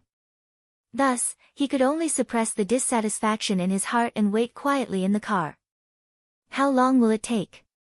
Where did Mr. Tang go? After waiting for more than half an hour, Xingluan finally couldn't help but look at Mo all outside the window and asked. Boss said that he has something to do, so we just need to wait here, said Mo all. Young Master Xingluan, you should know boss's temperament very well. He won't delay going to the Dark Shaman clan for no reason. Maybe he's preparing something. He'll go with you to the Dark Shaman clan after everything is ready. But, Xingluan hurriedly said. But just as he spoke, Mo all interrupted him. Young Master Xingluan, our boss never fights an unprepared battle. The purpose of going to the Dark Shaman clan this time is to make you the patriarch of the clan. If our boss isn't well prepared, won't he be irresponsible if he can't help you take the patriarch's seat when the Dark Shaman clan encounters an accident? In fact, I think the more prepared boss is, the happier you will be, said Mo all slowly with a smile on his face. Xingluan was stunned. He felt that Mo all's words made sense, and the more he thought about it, the more he felt that it made sense. The more prepared Tan Xiu was, the more likely he was to take the patriarch seat of the Dark Shaman clan. Is there any news about Xingguo? Xingluan's anxious mood calmed down. The thought that his big brother had yet to be killed made him a bit restless. Not yet. Mo shook his head. There's an old saying in China that a cunning rabbit has 3 burrows. Xingguo has been operating in Bangkok for many years, so I'm sure he has arranged many hiding places in advance. Hence, we can't be anxious now. We'll help you take the patriarch seat of the Dark Shaman clan first, and then we'll go all out to track his whereabouts. As long as we find him, we'll kill him directly. That seems to be the only way. Xingluan nodded. I hope my father won't be too vigilant against me, else it won't be easy for us to use force to force him to abdicate if a large number of the Dark Shaman clan's elites return. There's nothing our boss can't do if he wants to, said Mo in a deep voice. Even if the entire Dark Shaman clan gathers together, our boss can use force to suppress them if he wants to. Xingluan shuddered inwardly and fell into silence. At noon, Tan Xiu returned with Tang Guang. After sitting in the car again, he issued an order to immediately rush to the Dark Shaman clan. He had a lot of medicinal herbs in his interspatial ring, so he had already refined the poison and even the antidote. As long as he used it on the current patriarch of the Dark Shaman clan, Xingguo, he would probably be poisoned even if he had the strength comparable to a nascent soul stage expert. Today's outbreak is over. For the sake of Silent Night Festival's outbreak, I humbly ask for a guaranteed monthly vote _. Chapter 976. Dark Shaman Clan's Territory. Inside the sacred and solemn clan's ancestral hall, more than a dozen senior members of the Dark Shaman clan were gathered together. Each of them was a witchcraft expert whose strength was not inferior to Xingluan and Xingguo. As the patriarch of the Dark Shaman clan, Xingguo had always been calm and indifferent in the eyes of others. But at this moment, the others discovered that the patriarch's eyes were filled with anxiety, and there was a trace of unconcealable killing intent leaking from his body. What was going on? Just what was the reason for the patriarch to be so nervous? Even going as far as to recall all the members of the family who were outside, acting as if they were facing a great enemy? Patriarch. A middle-aged man with a stocky build and a murderous aura walked in from outside. His eyes flashed with a cold light as he stopped in front of Xingguo. Xingguo's expression shifted and he asked in a deep voice, "What's the situation? Are there any unusual movements from them?" The middle-aged man replied in a cold voice, "Their convoy has already moved a few minutes ago and they're rushing towards our clan. It's estimated that they'll arrive at our clan's gate in 10 minutes. Also, I have issued an order that all those who follow Xingluan must hand over their weapons if he wants to enter the family." Xingguo nodded without a word. His eyes then swept over the family's top brass in the ancestral hall and said in a deep voice, "Everyone, I think you must be very confused. Why did I suddenly call you back and why did I order the family to prepare for war? Now, I can tell you that our Dark Shaman clan is unfortunate. We have an unfilial descendant who colluded with foreign enemies and tried to replace me as the patriarch of the clan. And that person is my biological son, Xingluan." "What? Patriarch, how is this possible?" "Yeah. All of us watched young Master Xingluan grow up, so we know his character and temperament very well. He wouldn't dare to act recklessly even if he was given 100 guts. Did you make a mistake? Patriarch, I think you might have misunderstood Xingluan. All these years, he had been cultivating diligently and was absolutely loyal to the family. Although he's not as good as Xingguo in terms of cultivation and intelligence, I don't think he would covet your position as the patriarch, right? I think there must be some misunderstanding. If young Master Xingluan comes back, we can talk about it. After all, he's your son and he knows the rules of our clan. If he wants to be the patriarch of the Dark Shaman clan, he must have formidable strength." More than a dozen high-ranking members of the Dark Shaman clan exclaimed in disbelief. A grief-stricken look flashed in Xingguo's eyes as he said in a deep voice, "I know you don't believe me, but it's the truth. If my guess is correct, Xingguo has already been killed by him. As for Xing Li and the 13 shaman guardians that I sent over, The 13 shaman guardians retreated in defeat. In order to save his life, Xing Li even took out the divine black thunder that he carried with him as a bargaining chip. The other party was afraid of the divine Black Thunder, so he let Xingli go. However, Xingli knew about our family's taboo, so he did not return with the 13 shaman guardians. Instead, he escaped without a trace. More than a dozen high-ranking members of the Dark Shaman clan were shocked by the news. They were all inexplicably shocked and speechless for a long time. "I'll give you a few minutes to calm down and prepare to face the enemy with me," said Xingchuo in a deep voice. "If Xingluan really has bad intentions and tries to use external enemies to threaten us with force, then let's kill him. This is the tribulation of our Dark Shaman clan. Whether we can get through this safely depends on everyone's unity and common hatred against the common enemy." All of a sudden, a white-haired but spirited old man got up from his chair. He raised the magic staff in his hand and said in a deep voice, "My Dark Shaman clan will never allow any external enemies to bully us. If Xingluan really dares to collude with external enemies, then he'll be our clan's enemy. There's no need to say anything when it comes to dealing with enemies. Just kill them. Kill them all." The others roared loudly. At the Dark Shaman clan's gate. As soon as the convoy stopped, more than a dozen experts of the Dark Shaman clan drew their weapons and stared coldly at Xingluan, Tan Xiu, and the others who just came out of the car.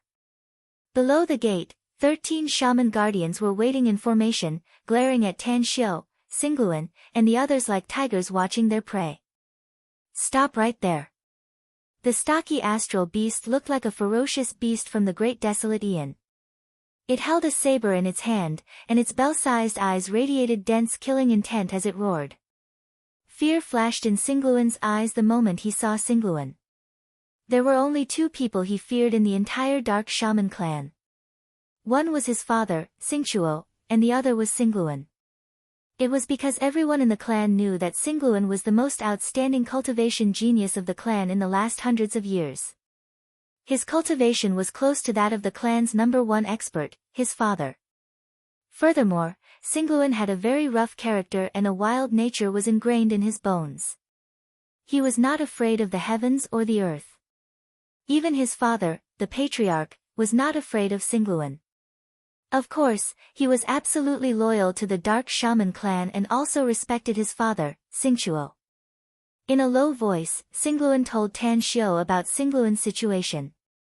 Finally, he said, "Mr. Tang, even if the 5 guardian elders have their cultivation soar to a higher level, I'm afraid it'll still be very difficult for them to be Xingluan's match. Rumor has it that Xingluan's strength has already caught up with my father's." Tan Xiu could judge Xingluan's true strength from the imposing aura exuded by Xingluan.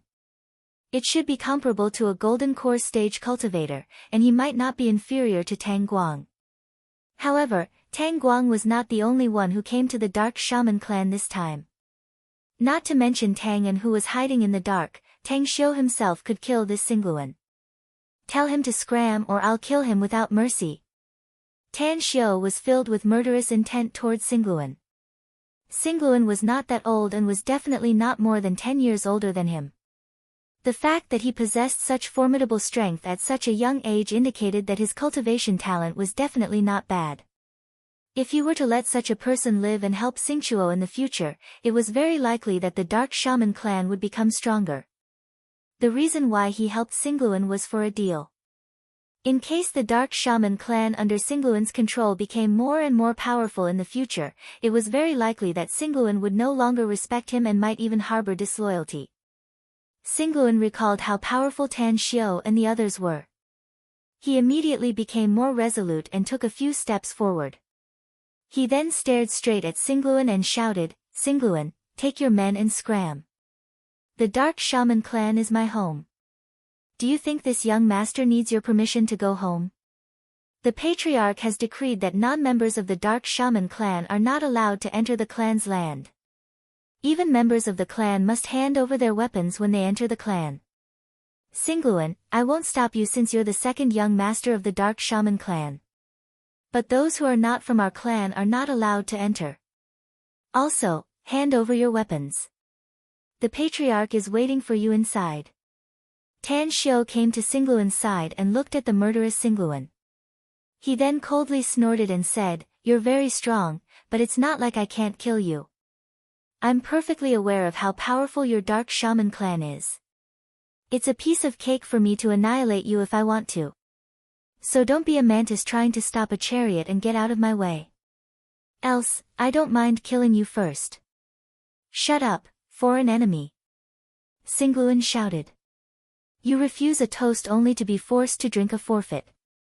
Tan Xiu sneered. I hope you still have the strength to shout later. Tang Guang, kill him. Tang Guang's figure turned into a flash of lightning and appeared in front of Singluan in a flash. He unleashed his immortal sword as layers of sword images surged forward like raging waves and stormed toward the burly Singluan. Tenebrous domain. Singluan fiercely stomped his foot. A black mist emerged in the surroundings and quickly enveloped a radius of nearly 100 meters. He raised the long saber in his hand high and crazily poured his wizard power into it. A tens of meters long saber image slashed forward, attempting to destroy all the sword images with a single slash.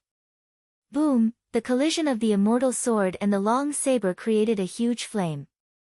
The surging airwaves forced most of the people within a radius of tens of meters to retreat, causing them to stagger back a dozen steps before they could stabilize their bodies. Tang Guang and Singluan each retreated 10 steps back, but their killing intent kept rising.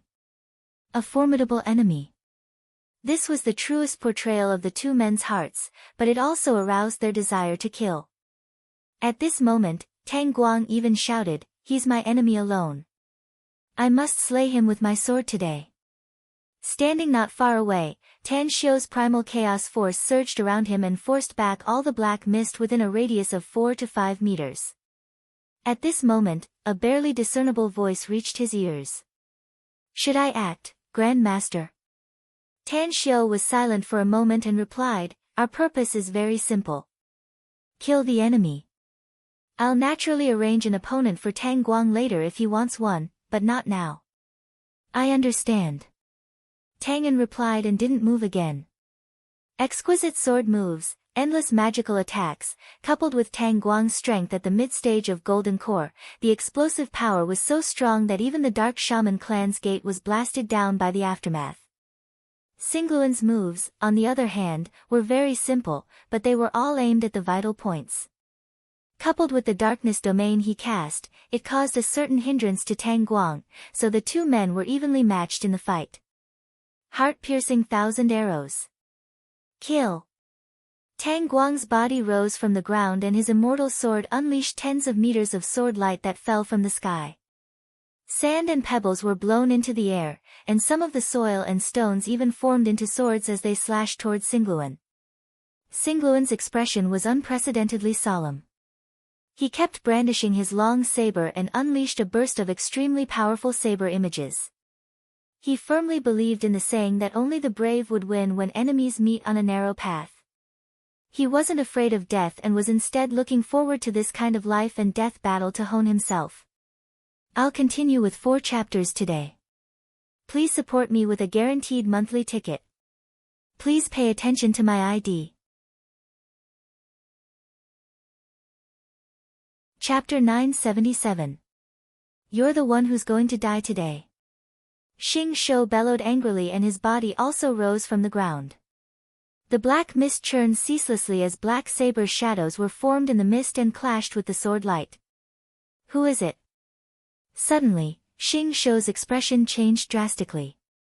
Just as he spoke, a sword light that was like a bolt of lightning appeared from his lower left side, and it pierced into his left lower ribs at the moment when he couldn't dodge at all. Moreover, as the sword light swept out, it broke at least a few of his ribs. Lightning, Tangan suddenly appeared at this moment. An imperceptible lightning followed the sword's shadow and drilled into Xing Shou's body. The moment his body slightly stiffened, the immortal sword was pulled out from his body and swept across his neck. Puff! It was a sneak attack, yet it was effective. Tang Guang was stunned. He had clearly expressed his intention just now, so why did his sister, Tangan, still attack him? Anger erupted in his chest. He looked at Xing Shou's body that was decapitated and fell from midair. Then, he angrily shouted, "Who told you to attack him, and Tang'an, clad in a black robe, appeared out of thin air. She shot a cold glance at Tang Guang and indifferently said, Grand Master's purpose is to kill the enemy, not to let you kill and temper yourself. Grand Master said that he'll arrange it for you later if you want to find an evenly matched enemy. But now, you must kill the enemy and help Xingluan become the patriarch of the Dark Shaman clan. Grand Master. Tang Guang's angry face froze. After a long while, he shook his head with a wry smile and flew to appear in front of Tan Xiu. He forced a smile and said, This is actually a very good opportunity to hone myself, Grand Master. I even have a feeling that I can break through again once I kill that guy. I have more important things to do, so I don't have time to waste here, said Tan Xiu lightly. And already told you very clearly that I'll naturally arrange it for you later if you need an evenly matched enemy. But now is not the time. Tang Guang took a deep breath and respectfully replied, I understand, Grand Master. Tan Xiu nodded in response. He then looked at the Dark Shaman clan's experts, whose faces had turned extremely ugly and a bit fearful.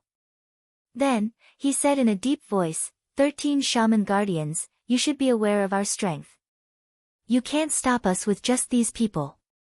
If you know what's good for you, get the hell out of here. Otherwise, I don't mind slaughtering your Dark Shaman clan. At this moment, the 13 Shaman Guardians were stunned by the scene in front of them. They had once given Xing Shou pointers, but their cultivation levels had been surpassed by Xing Shou. Even now, the 13 of them might not be a match for Xing Shou even if they joined forces. But how could he be killed just like that? They were the vanguard of the Dark Shaman clan and the most loyal warriors. However, this didn't mean that they didn't fear death. The fate of the star beast caused them to shiver, and the thought of retreating appeared in their hearts. The dozen or so guards also had fearful expressions on their faces. They retreated one after another, and in just a few seconds, they had already retreated to the front of the 13 Shaman Guardians. If someone were to tell them to retreat at this time, they would probably run away immediately and hide far away. The leader of the 13 Shaman Guardians quickly discussed with his companions for a moment. Then, he immediately shouted, Since they want to die in our Dark Shaman clan, then we'll fulfill their wish. Everyone, retreat to the clan and wait for the order to counterattack. Immediately. A total of more than 20 people quickly entered the Dark Shaman clan's territory. A disdainful look flashed in Tan Xiu's eyes as he said in a deep voice, Go inside and don't show any mercy if you encounter any resistance. At this moment, Xingluan had already rushed back to Tan Xiu's side. His heart trembled as he looked at Xing Shou's corpse. He didn't have much affection for Xing Shou, and he was even a bit afraid of him. But now, Xing Shou was killed by Tang Guang and Tang En's joint attack. It made him feel a chill inside. He knew it. Tan Xiu was actually more powerful. Even if Tang Guang and Tang En joined forces, they would still be no match for Tan Xiu. Yet, Xing Shou was killed by Tang Guang and Tang En. Did this mean that Tan Xiu had the ability to kill his father? If his father insisted on not handing over the patriarch position to him, would he issue an order to slaughter the entire Dark Shaman clan? Suddenly, he faintly regretted that he had been too impatient and led a wolf into the house. If Tan Xiu really gave the order to kill all the Dark Shaman clan's members, then he would become the sinner of the clan. Tan Xiu, Xingluan called out with a bit of worry. Tan Xiu raised his hand and indifferently said, I know what you want to say, Xingluan. Don't worry. I may say that I'm going to slaughter everyone in the Dark Shaman clan, but I won't take any action. Don't worry. If we can meet your father smoothly, you can sit on the patriarch seat of the Dark Shaman clan even if no one from your clan dies. In addition, you can also pick out those who are hostile to you and use this opportunity to help you get rid of them. No. Xingluan shook his head. Tan Xiu squinted his eyes and shot him a faint smile. Then, he floated up and bolted into the Dark Shaman clan's territory lightning fast. Inside the ancestral hall. Xingchuo's eyes kept sweeping outside the ancestral hall's gate with murderous intent. He was waiting for the news of Xing Shou's triumphant return. The problem would be solved as long as Xing Shou could keep the enemy outside the gate. But if he couldn't even stop Xing Shou and was forced to retreat, then he would have to use all the clan's power to fight the enemy. Whoosh! A figure flickered lightning fast and instantly dashed into the ancestral hall. The leader of the 13 shaman guardians came to Xingchuo with a livid face and bitterly said, "Xing Shou has been killed, Patriarch. We can't stop them and they've already killed their way inside. It's estimated that they'll be here soon." Xingchuo's expression drastically changed and disbelief filled his eyes. He even doubted his ears at this moment. Did he hear it wrong? Xing Shou. He's dead. How is this possible? His father had personally said that Xing Shou's current strength was already extremely powerful. Even if he were to compare himself to him, he would probably be inferior. How could he be killed by the enemy? Xingchuo stared at the leader of the 13 shaman guardians and fiercely shouted, "What the hell are you talking about? I'm perfectly aware of Xing Shou's strength. Even I'm not necessarily his match. How could he die in the enemy's hands? Tell me, what the hell is going on?" "Everything I said is true, Patriarch." The leader of the 13 shaman guardians bitterly said, "The enemy really killed Xing Shou. However, the enemy is very despicable. Originally, Xing Shou and another enemy were evenly matched, but an assassin suddenly appeared and killed Xing Shou with a sneak attack." The white-haired old man looked at Xingchuo and incredulously asked, "What did you just say, Patriarch? Xing Shou is stronger than you? How is that possible? You're the strongest expert in our dark shaman clan." "He's right. Xing Shou is indeed stronger than Tua. I'm afraid I won't be his match if we give him a few more years. The enemy we're about to face this time is very powerful." An old man appeared out of thin air and spoke in a deep voice with a bit of heartache. "You, Patriarch? Heavens! I'm not seeing things, am I? Didn't the Patriarch pass away more than a decade ago? How did he come back to life?" "That's right. It's the Patriarch. What the hell is going on here?" More than a dozen senior members of the Dark Shaman clan couldn't help but exclaim. Two of them even ran to the old man to confirm that they weren't seeing things. "I know my appearance must be very confusing to you," said the old man lightly. "I can only tell you that I didn't really die more than a decade ago. I just didn't want to deal with the clan's trivial matters, so I faked my death and have been cultivating in secret. I wouldn't have appeared in front of you if the clan hadn't encountered a crisis of life and death." "It's great that you're still alive, Patriarch," said the white-haired old man excitedly. "No matter how powerful the enemy is, I believe we can defeat them under your leadership." Tsk. It's too early to boast. Tan Xiu's figure appeared outside the ancestral hall and looked at the top members of the Dark Shaman clan inside with a disdainful expression. However, Xingluan, who followed him, was petrified after seeing the old man's appearance. He would have been in a daze for a long time had it not been for Tan Xiu's touch. "What's going on?" asked Tan Xiu in a low voice. Although Xingluan had sobered up from the shock, fear was still churning inside his heart. He never expected that the previous patriarch of the clan, his grandfather, was still alive. Judging from the aura he exuded, he was much stronger than he was a decade ago. If only. Had he known that his grandfather was still alive, he wouldn't have dared to collude with Tan Xiu even if he was given 10,000 times more courage, let alone coveting the position of patriarch. It's my grandfather." Xingluan's voice was a bit trembling as he looked at Tan Xiu with a bitter expression. "Is he very powerful?" asked Tan Xiu. "My grandfather was already the strongest expert of the Dark Shaman clan decades ago." Xingluan nodded. "His strength was even more unfathomable a decade ago. We originally thought that our Dark Shaman clan would become stronger and stronger under his leadership, and it wouldn't take long for us to catch up with the Celestial Wizard clan. But we never expected that he would suddenly pass away. After that, he was never seen again. It turns out, he faked his death. Even if he's very strong, he's not stronger than me." Tan Xiu sneered. It seems that my previous arrangement was correct. Else, I'm afraid we'll have to pay a very painful price even if we can help you become the patriarch of the Dark Shaman clan. Singluan's expression shifted and he hurriedly asked, "What arrangement did you make in advance, Mr. Tang? Can you really help me become the patriarch of the Dark Shaman clan? Even if my grandfather is still alive?"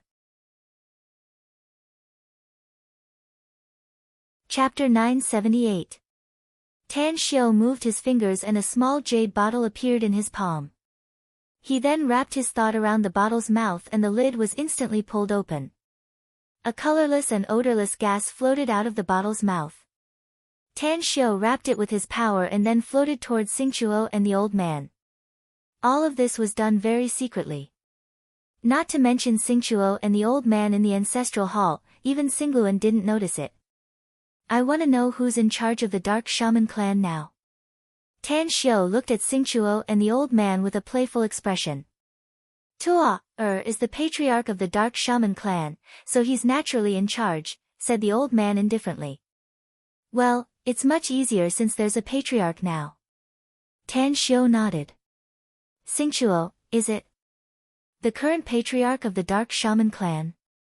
Don't you think your clan has been lifeless all these years? Even your own son, the young master of the Dark Shaman clan, is so poor that he doesn't even have the money to buy things." "What do you mean?" asked Xingchuo coldly. "What I mean is actually very simple," said Tan Xiao with a smile. "You abdicate and give the position of the patriarch to Singluan. I believe the Dark Shaman clan will become stronger and stronger under Singluan's leadership. This is the Dark Shaman clan's matter. It's not your turn to worry about it, is it?" sneered Xingchuo. Tan Xiao shrugged his shoulders and lightly smiled. "What I said is the truth, and it's also the true portrayal of Singluan's heart. You can ask him if you don't believe me." Singluan looked at the calm expression on Tang Xiao's face. His heart, which had been hanging by a thread due to his grandfather's sudden appearance, finally calmed down. He took a deep breath and looked straight at Xingchuo. "You're old, father. Being the patriarch of the Dark Shaman clan will affect your cultivation. You might as well pass the position of the patriarch to me and let me take control of the entire Dark Shaman clan. You can rest assured that as long as I become the patriarch of the Dark Shaman clan, I'll vigorously develop the patriarch's power so that the strength of the clan will advance by leaps and bounds in a short time. As for you, you can also go into secluded cultivation in peace, and won't be affected by the mundane affairs of the clan." "Shut up, you unfilial son!" Xingchuo angrily shouted. "In the past, I would have considered giving you the position of patriarch of the Dark Shaman clan. But now, you actually colluded with outsiders and attempted to deal with your father.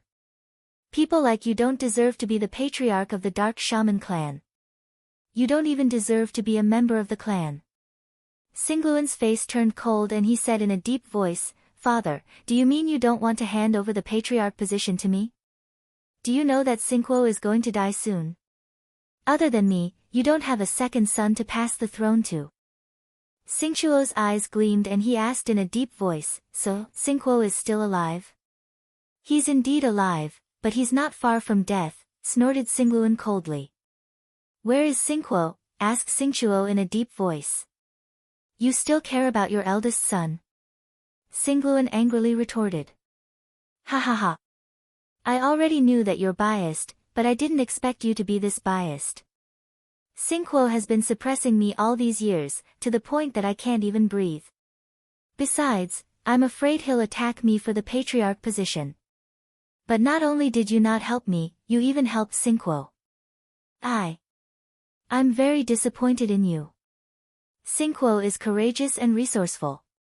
He's the best candidate to inherit the Dark Shaman clan's patriarch position," said Xingchuo hatefully.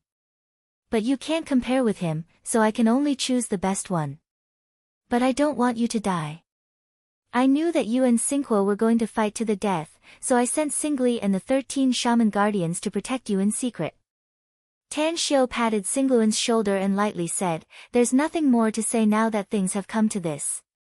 It's obvious that he won't hand over the patriarch position to you so easily. Therefore, we can only threaten him with force unless he's not afraid of death. Xingqiu angrily glared at Tan Xiu and shouted, "It seems that you really want to meddle in the affairs of our dark shaman clan. Aren't you afraid of dying here?" "Me dying here?" Tan Xiu sneered. "You're talking nonsense, aren't you? Try to circulate your sorcery power and tell me what you think, Xingqiu." Xingqiu stared blankly for a moment and immediately tried to circulate his sorcery power. His face suddenly changed as he found that his body felt weak and numb. It became a bit strenuous to circulate the sorcery power in his meridians. "What's going on?" Xingqiu quickly turned his head to look at his father. The old man frowned and also secretly circulated the sorcery power in his body. Immediately after, his complexion turned ashen and fear flashed in his eyes. When he looked up at Tang Xiu, he shouted sternly, "What the hell did you do?"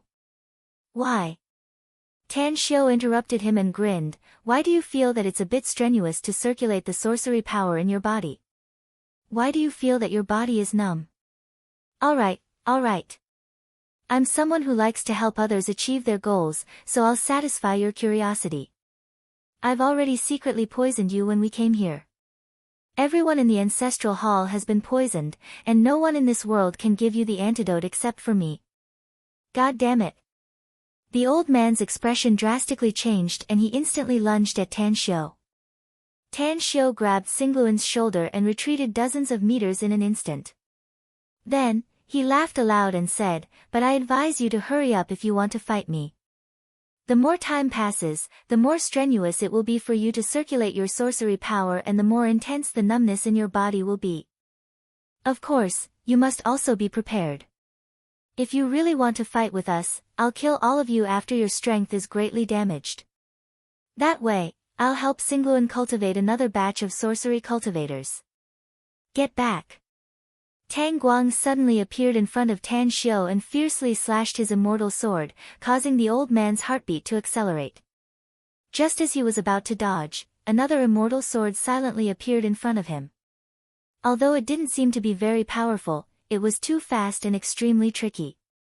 He could only give up attacking Tan Xiu and retreated back to the ancestral hall. Tan Xiu took out a cigarette from his pocket, lit it up and took 2 deep puffs. Then, he exhaled a mouthful of smoke and said, "A wise man submits to the circumstances, everyone. Since we've come here, it means that we're fully prepared. No matter how much you struggle, I'll control your fate. If you want to live, then let Xingluan be the new patriarch of your clan. But if you want to die, I can help you. I'll kill you." Xingqiu instantly pulled out a scimitar from his waist and raised the staff in his left hand. The scimitar in his right hand fiercely slashed at Tan Xiu. Enough. The old man's figure flickered and directly dispelled Xingqiu's attack. Under Xingqiu's incredulous eyes, he looked at Tan Xiu and said, "Is your purpose really that simple? To help Xingluan become the patriarch of my dark shaman clan? Or is there any deal between you and Xingluan?" Tan Xiu gave a thumbs up and praised, "Sure enough, the older the ginger, the wiser the spicier. You guessed it right. There is indeed a deal between me and Xingluan, but it's a deal in which both sides can benefit from it. I'm not the only one taking advantage of it. Am I right, Xingluan?" "You're right." Xingluan nodded. The old man squinted his eyes and asked, "I want to know the content of your deal. Don't hide it and don't lie because you can't hide it for long. I'm afraid more unforeseen events will happen once it's exposed." "Grandpa, Mr. Tang needs the Sorcerer's Stone, and he's willing to exchange it with medicinal pills," said Xingluan. "I didn't know about medicinal pills before, but after I got them from Mr. Tang, I realized how helpful they are to our witchcraft cultivation." The old man looked incredulous and angrily shouted, "Shut the hell up. Don't you know what the Sorcerer's Stone means to our Dark Shaman clan? It's the foundation of our Dark Shaman clan and the best auxiliary material for our cultivation. Without the Sorcerer's Stone, none of the clansmen of our clan will be able to cultivate to a strong realm in the future. You're a bastard. That's because you don't understand what medicinal pills mean to us witchcraft cultivation, Grandpa," said Xingluan indifferently. I can tell you that with just one pill, my strength advanced by leaps and bounds.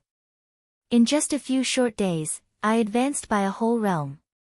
It's only been a few months since I met Mr. Tang, but I've taken 2 medicinal pills from him during this period, and my cultivation has also broken through 2 realms. Do you think I can break through 2 realms in such a short time just by absorbing the witchcraft power from the Sorcerer's Stone?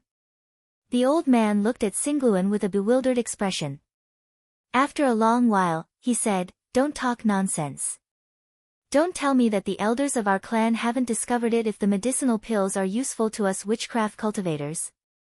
Xingluan pointed to the delicate woman and his 5 guardian elders and seriously said, "I'm absolutely not lying. I know it's meaningless to lie. All 6 of them have taken the medicinal pills, so their cultivation has improved a lot. You may not know about it, but my father must know about my previous strength.